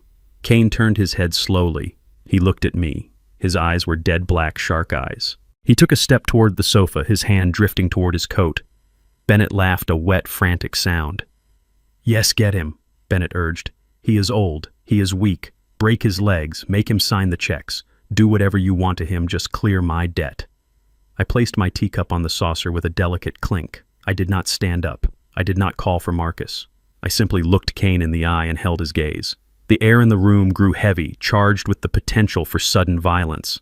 Bennett held his breath, waiting for the violence to start, waiting for me to be dragged off the sofa and beaten. Kane took another step. He reached into his coat. Bennett grinned, anticipating the gun. Instead, Kane pulled out a folded piece of paper. He stopped 3 feet from me. He did not draw a weapon. He did not threaten me. He bowed his head slightly, a gesture of respect from one apex predator to another. Mr. Thorne, Kane said, his voice losing its threatening edge and becoming professional. My employer, Mr. Biggs, sends his regards. He apologizes for the intrusion. He wanted to make sure the transaction was handled personally. Bennett's grin froze. His brain could not process what he was seeing. The monster was apologizing to the victim. Thank you, Kane, I said, my voice calm and authoritative. I appreciate Mr. Biggs' promptness. The transaction was seamless. Transaction, Bennett whispered. What transaction? Alistair stepped forward from the shadows holding a matching document. He walked past Kane without fear and handed the paper to Bennett. Read it, Mr. Sterling, Alistair said. Bennett's eyes darted across the page. It was a deed of assignment, a legal transfer of debt. As of 9 a.m. this morning, Alistair explained, his voice cutting through the silence like a scalpel. Mr. Langston Thorne purchased your entire debt portfolio from the Black Hammer Syndicate. He bought the principal, the interest, and the right to collect. He paid 100 cents on the dollar plus a 20% premium for the inconvenience. Bennett dropped the paper. He looked at Kane. You sold me, he gasped. We are a business, Bennett, Kane said, shrugging. Mr. Thorne is a premium client. You are a bad investment. You missed 3 payments. You lied about your collateral. Mr. Thorne offered cash up front. It was just good business. I stood up, then leaning on my cane. I walked over to Bennett, who was staring at the floor as if the earth had opened up beneath him. You tried to sell me to them, Bennett, I said quietly. You tried to trade my life for your debt. But you forgot the golden rule. He who has the gold makes the rules, and I have all the gold. I am your creditor now, Bennett. I own your debt. I own your past. And right now I own your future. And unlike the bank, I do not accept payment plans. Bennett began to weep. It was the sound of a man who realized there was no one left to cheat, no one left to lie to. He was alone in a room full of people who wanted him to suffer. Please, he sobbed, grabbing the hem of my trousers. Uncle Langston, Dad, please. We are family. I made a mistake. I will work it off. I will do anything. Family. I repeated the word, tasting like ash in my mouth. You lost the right to use that word when you put my daughter in a basement. You are not family. You are a delinquent account. I turned to Kane. The debt is $2 million, I said, plus penalties. Obviously, he does not have the liquidity to pay. Obviously, Kane agreed, cracking his knuckles. However, I continued, I believe in traditional collection methods. I believe a debtor should understand the gravity of his obligations. I pointed to the open French doors that led to the garden where I had toiled as a servant, the garden where Bennett had kicked dirt in my face, the garden that was currently a mess of mud and thorns. Take him outside, I ordered. Bennett screamed as Kane's 2 subordinates grabbed him by the arms. They lifted him effortlessly, cutting the zip ties on his legs but leaving his hands bound. No, please, Bennett shrieked, kicking his legs. Not the garden. Langston, have mercy. I am begging you.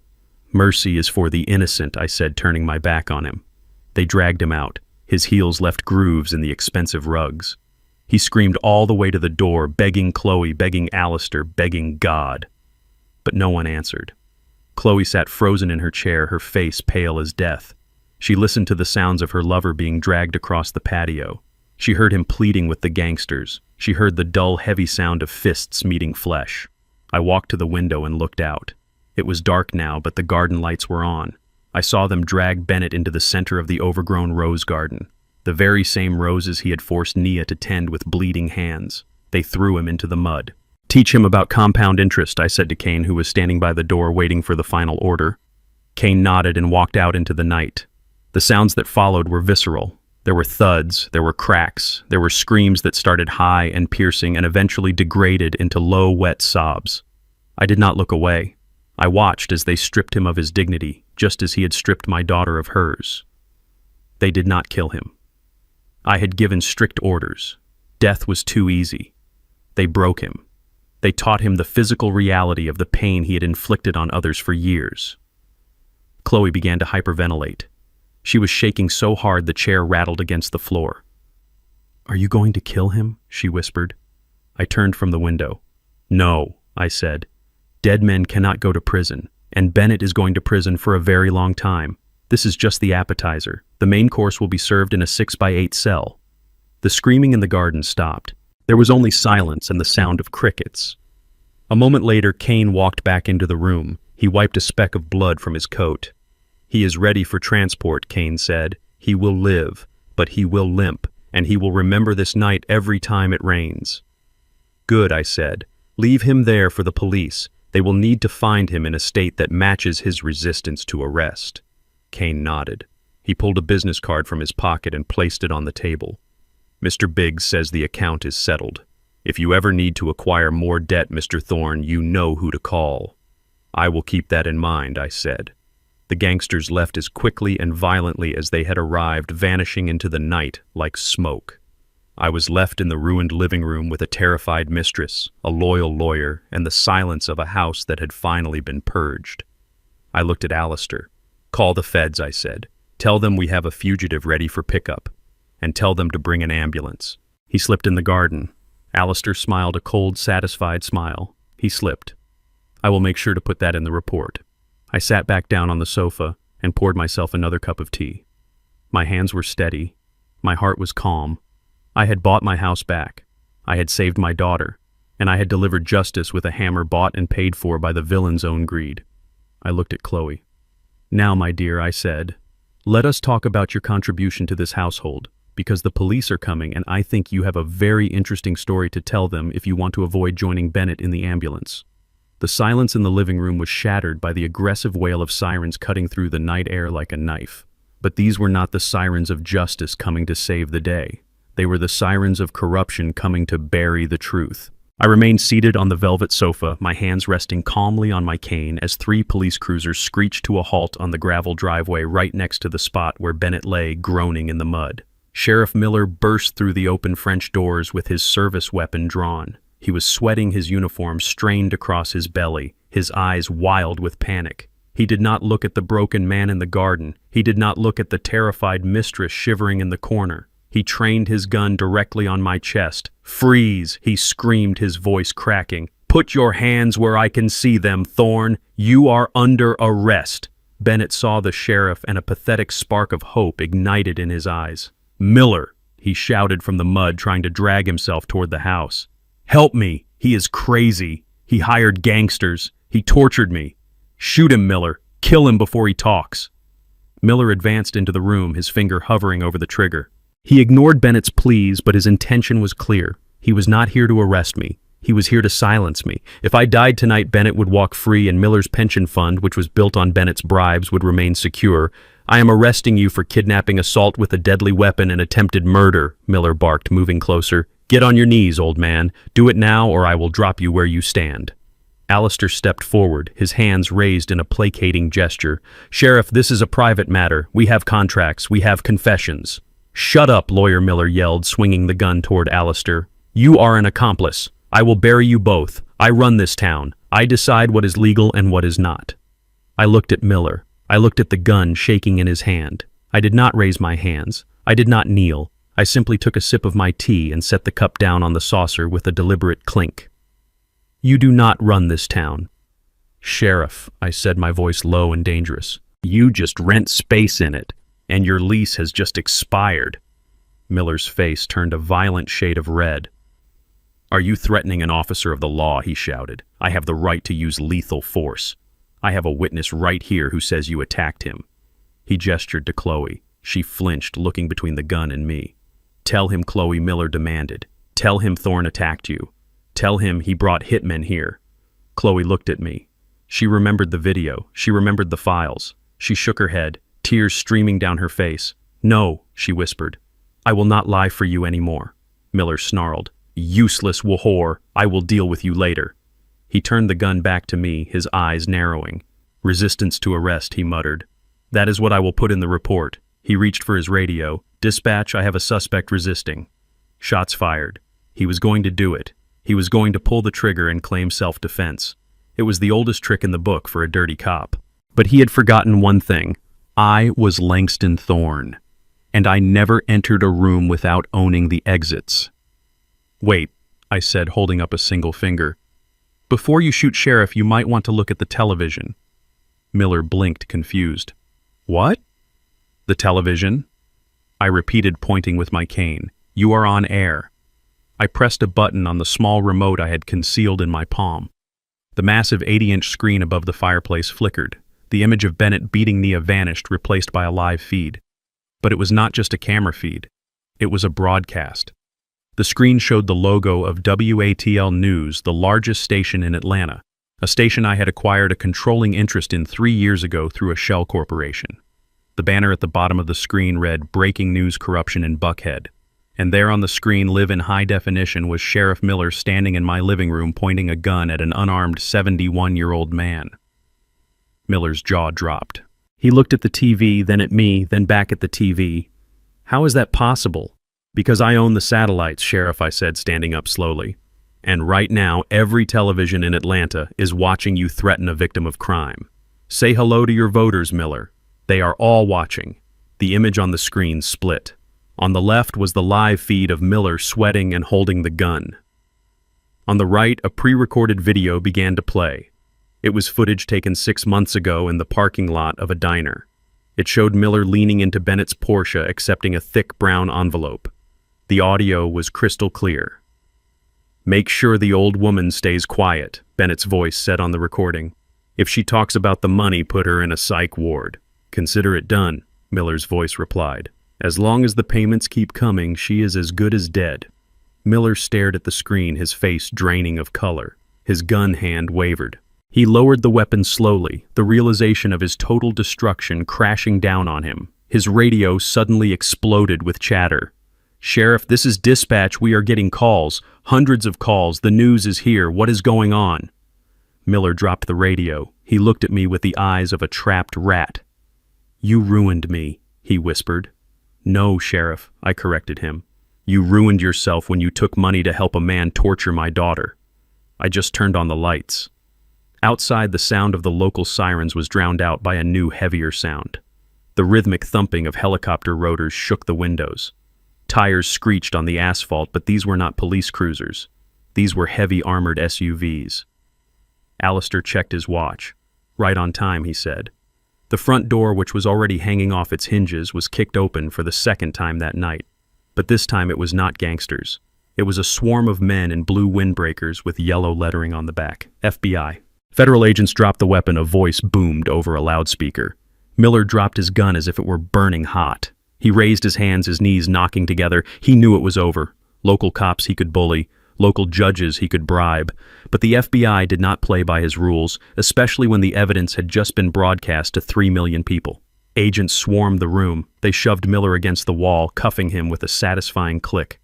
"You have the right to remain silent," an agent barked, though Miller was already babbling incoherently about entrapment and misunderstandings.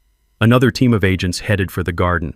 I watched from the window. They found Bennett trying to crawl into the bushes, dragging his shattered leg. He was covered in mud blood and his own filth. When he saw the federal agents, he did not fight. He just collapsed, weeping, into the dirt. They dragged him back into the house. He looked pathetic. The arrogant socialite who had sneered at me at the gate was gone. In his place was a broken criminal facing decades in a federal penitentiary. They hauled him through the living room, past the hole in the wall, past the empty briefcase, past me. He looked up at me, his eyes filled with hatred and despair. "You planned this." He spat blood dripping from his chin. "You planned every second. Every single one," I agreed. Just then, the front door opened again. The paramedics were bringing Nia back in. We had to wait for the scene to be cleared before taking her to the hospital, but she insisted on seeing him one last time. She was sitting in a wheelchair, wrapped in a blanket, her face clean but bruised. Bennett saw her. A twisted look crossed his face, a last desperate attempt at manipulation. "Nia," he cried, struggling against the agents holding him. "Nia, baby, tell them. Tell them it was an accident. Tell them I love you. I am your husband. You have to help me." The room went silent. The agents paused, looking at the frail woman in the wheelchair. I tensed, ready to step in, ready to protect her from his lies. But Nia held up a hand, stopping me. She signaled the nurse to push her forward. She stopped the wheelchair inches from Bennett. She looked down at him, at the man who had owned her life for 10 years. Husband, she whispered the word, testing it on her tongue. Yes, Bennett said, nodding frantically, hope flaring in his eyes. Yes, I am your husband. We are a team. We can fix this. Just tell them to let me go. Nia looked at his broken leg. She looked at his handcuffed wrists. She looked at the fear in his eyes. You are not my husband, she said, her voice gaining strength. You are just the man who rented my house. And then, with a speed and ferocity that shocked everyone in the room, she leaned forward and slapped him.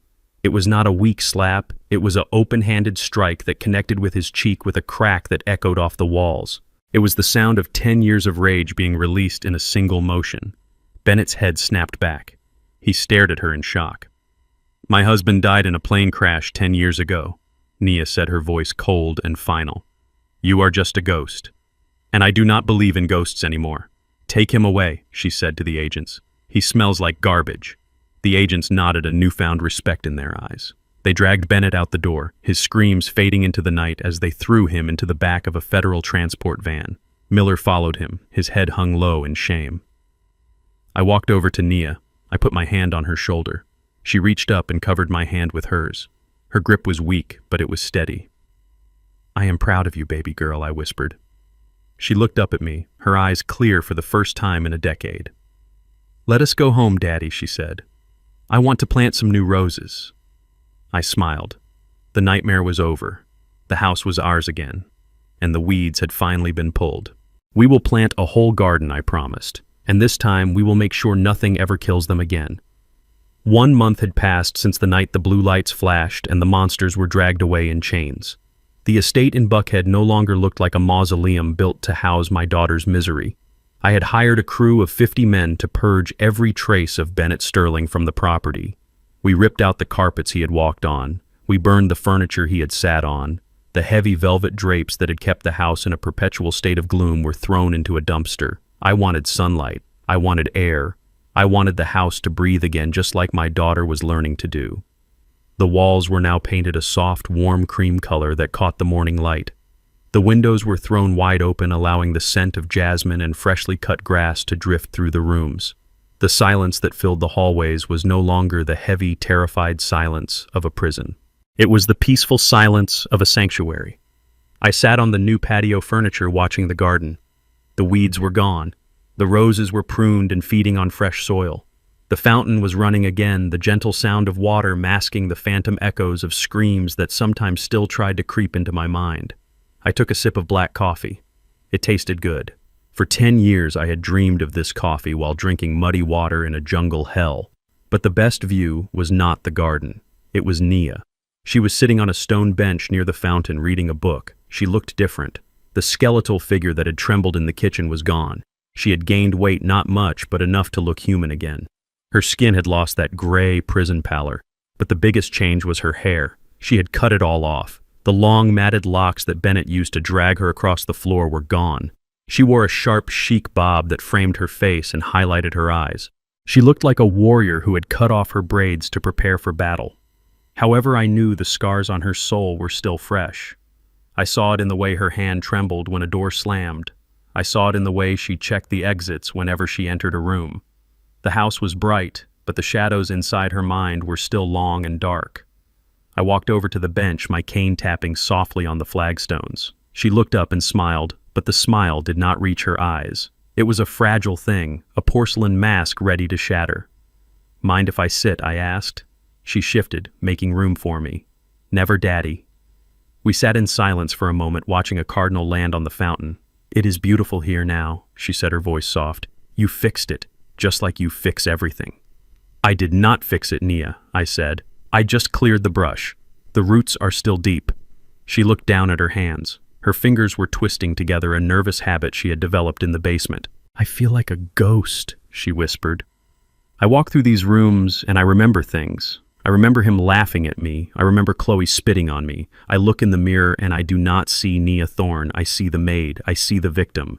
You are not a victim, I said firmly. You are a survivor. No, she said, shaking her head, tears welling up in her eyes. I was weak, Daddy. I was so weak. I let him do it. I let him take everything. I let him hit me. I signed the papers. I believed him when he said I was crazy. She turned to me, the tears spilling over. Why didn't I fight? She asked, her voice breaking. Why didn't I run? You fought. You survived a plane crash. You walked out of a jungle. You came back from the dead. But me, I just stayed in the basement and waited to die. I am not like you. I am pathetic. I am a disgrace to the Thorn name.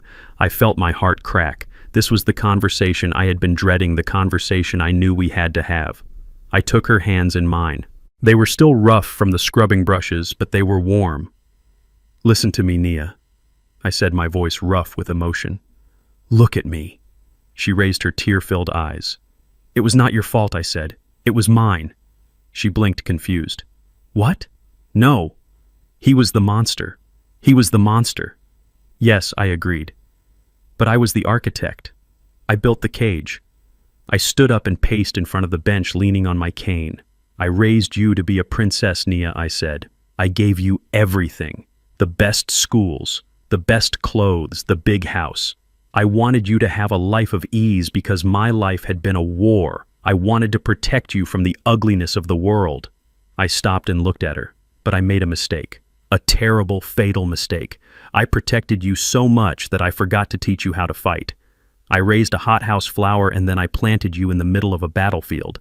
I gave you money, but I did not give you armor. When I handed Bennett the keys to this house, I did not just give him property. I gave him a lamb. Nia was crying silently now, listening intently. I failed you, I said, my voice dropping to a whisper. I left you alone with a predator, and you did not have the tools to defend yourself because I never gave them to you. I thought money was protection. I was wrong. Money is just bait. I sat back down beside her. You survived 10 years of psychological torture, Nia. You survived drugs, starvation, and beatings. You survived a man who wanted to erase your existence. And when the moment came, when the gun was at your head, you bit him. You fought back. You saved me. I took her chin in my hand. You are not weak. You possess a strength I do not have. My strength is loud. It is violence. It is money. Your strength is endurance. You held on to your sanity in the dark for a decade. That is not weakness, baby girl. That is iron. You are more of a thorn than I ever was. Nia looked at me. The shame in her eyes was slowly being replaced by something else. Understanding. Acceptance. You really think so? She whispered. I know so, I said. And now it is time to use that iron. It is time to stop being the survivor and start being the architect. I reached into my jacket pocket and pulled out a thick manila envelope. It was heavy, stamped with the seal of my legal firm. I placed it in her lap. What is this? She asked, wiping her eyes. I tapped the envelope. That is your weapon, I said. She opened it. Inside was a stack of legal documents topped by a certificate of incorporation. She read the name at the top, the Phoenix Foundation. I liquidated the assets I seized from Bennett, I explained. The car, the hidden accounts, the investments he made with stolen money. Plus I added $50 million of my own. It is a $100 million endowment, Nia, and it is all yours. She looked up at me, her mouth open in shock. Mine. Yours, I said. You are the CEO. You have full control. No board of directors, no oversight, just you. But what do I do with it? She asked. Whatever you want, I said. But I have a suggestion. Bennett and Chloe hurt you because they could. Because you had no resources. Because you were alone. There are thousands of women out there right now, Nia. Women trapped in basements. Women trapped in abusive marriages. Women who think they are crazy because someone is gaslighting them. I leaned in close. Use this money to burn their cages down, I said. Hire lawyers. Hire private investigators. Buy safe houses. Pay for therapy. Be the person you needed 10 years ago.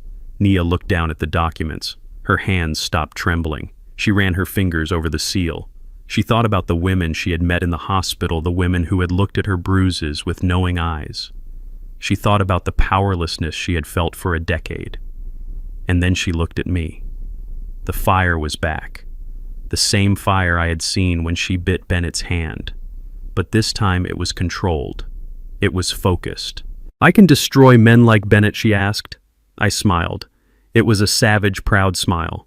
You can do better than that, I said. You can save the women they try to break, and in the process you will destroy their power. Nia closed the envelope. She held it to her chest like a shield. She stood up. She looked taller. She looked like the mistress of the estate, not the maid. I want to start today, she said. I stood up beside her. Then let us go to the office, I said. We have work to do. We walked toward the house together. The sun was shining. The birds were singing. And for the first time in 10 years, the Thorne legacy was not just about buildings and bank accounts. It was about justice. And my daughter was holding the hammer. The crystal chandeliers of the Grand Hyatt ballroom sparkled like captured stars, but they could not compete with the woman standing at the podium. It had been exactly 1 year since I dragged my daughter out of the hell that was our own home, and tonight she was not a victim, and she was not a maid. Nia stood before 500 of Atlanta's most powerful people wearing a dress the color of deep red wine that cost more than the car Bennett used to drive. She looked like a queen who had conquered a kingdom of ash and rebuilt it into a fortress of gold. I sat at the table nearest the stage, my hands resting on my cane, my heart swelling so large I thought it might burst. The room was silent, captivated by her voice. It was not the trembling whisper of the woman I found in the kitchen. It was a voice of steel and velvet, commanding attention and demanding respect. We raised $50 million tonight, Nia said, her gaze sweeping across the room. $50 million to ensure that no woman in this state ever has to wonder if she can afford to leave her abuser. $50 million to buy lawyers and safe houses and new lives. The applause was thunderous. People stood up. Senators and CEOs were on their feet, cheering for the woman who had spent a decade locked in a basement. I clapped until my hands stung, but I did not stand. I watched her face. I saw the way she smiled, not with vanity, but with the quiet satisfaction of a job well done. She had taken her trauma and forged it into a weapon to protect others. Later that night, as the gala wound down, Nia found me. She sat next to me, smelling of expensive perfume and triumph. She held a glass of sparkling water, her hand steady as a rock. "Did I do okay, Daddy?" she asked the little girl I raised, peeking through the powerful CEO facade. "You did not just do okay," I said. "You set the world on fire." She looked at the crowd. "I saw someone looking at me earlier," she said. "A man. He looked like Bennett. For a second I felt that old panic. I felt like I needed to run and hide in the pantry." I took her hand. "Bennett is gone, Nia," I reminded her. "He is in a place where he can never hurt you again." "I know," she said, squeezing my hand. "But sometimes the ghost feels real. Ghosts cannot hurt you when you are the one holding the light," I said. "And tonight, you are the brightest thing in this city." She smiled, and for the first time in a year, the shadows were completely gone from her eyes. She was free, truly free. She was no longer defined by what had happened to her. She was defined by what she had done with it. The Phoenix Foundation was not just a charity, it was her victory lap. While Nia was drinking sparkling water in a ballroom, Bennett Sterling was drinking toilet water in a federal penitentiary. Justice in the real world is rarely poetic, but sometimes the universe aligns in a way that is terrifyingly perfect. Bennett had been sentenced to 25 years for fraud, embezzlement, and human trafficking charges that Alistair had made stick by proving he had held Nia against her will for profit. In prison, the hierarchy is brutal and simple. Bennett entered thinking he could use his charm and his business acumen to survive. He thought he could run scams from the inside. He was wrong. The other inmates smelled his weakness instantly. They knew what he was. They knew he was a man who beat women and starved his wife. In prison, that makes you the lowest form of life. Bennett was assigned to the sanitation detail in Block D. Every morning at 4 a.m., he was woken up by a guard banging a baton on his cell bars. He was handed a bucket, a rag, and a brush. It was the exact same routine he had forced Nia to endure for 10 years, but there was a twist. The guards, knowing exactly who he was and what he had done, assigned him the worst job in the prison. He was the toilet scrubber. I had received a report from a contact inside the prison just yesterday. He told me that Bennett spends 12 hours a day on his knees scrubbing the filth of 500 other men. His hands, once manicured and soft, are now cracked and bleeding from the harsh industrial chemicals. His knees are swollen. He has lost 30 pounds. The arrogance is gone, scrubbed away by the reality of his new life. One afternoon, my contact told me Bennett was cleaning the common room while the other inmates watched the news. A segment about the Phoenix Foundation Gala came on the television. Bennett looked up from his bucket. He saw Nia on the screen, radiant and powerful. He saw the headline about the $50 million. He dropped his brush. He stared at the screen, tears streaming down his face, mixing with the dirty water on the floor. He realized in that moment that she had not just survived him, she had surpassed him. He was on his knees in prison, scrubbing filth while the woman he called a useless maid was being celebrated as a hero. "Get back to work," Sterling, an inmate, shouted, kicking Bennett's bucket over.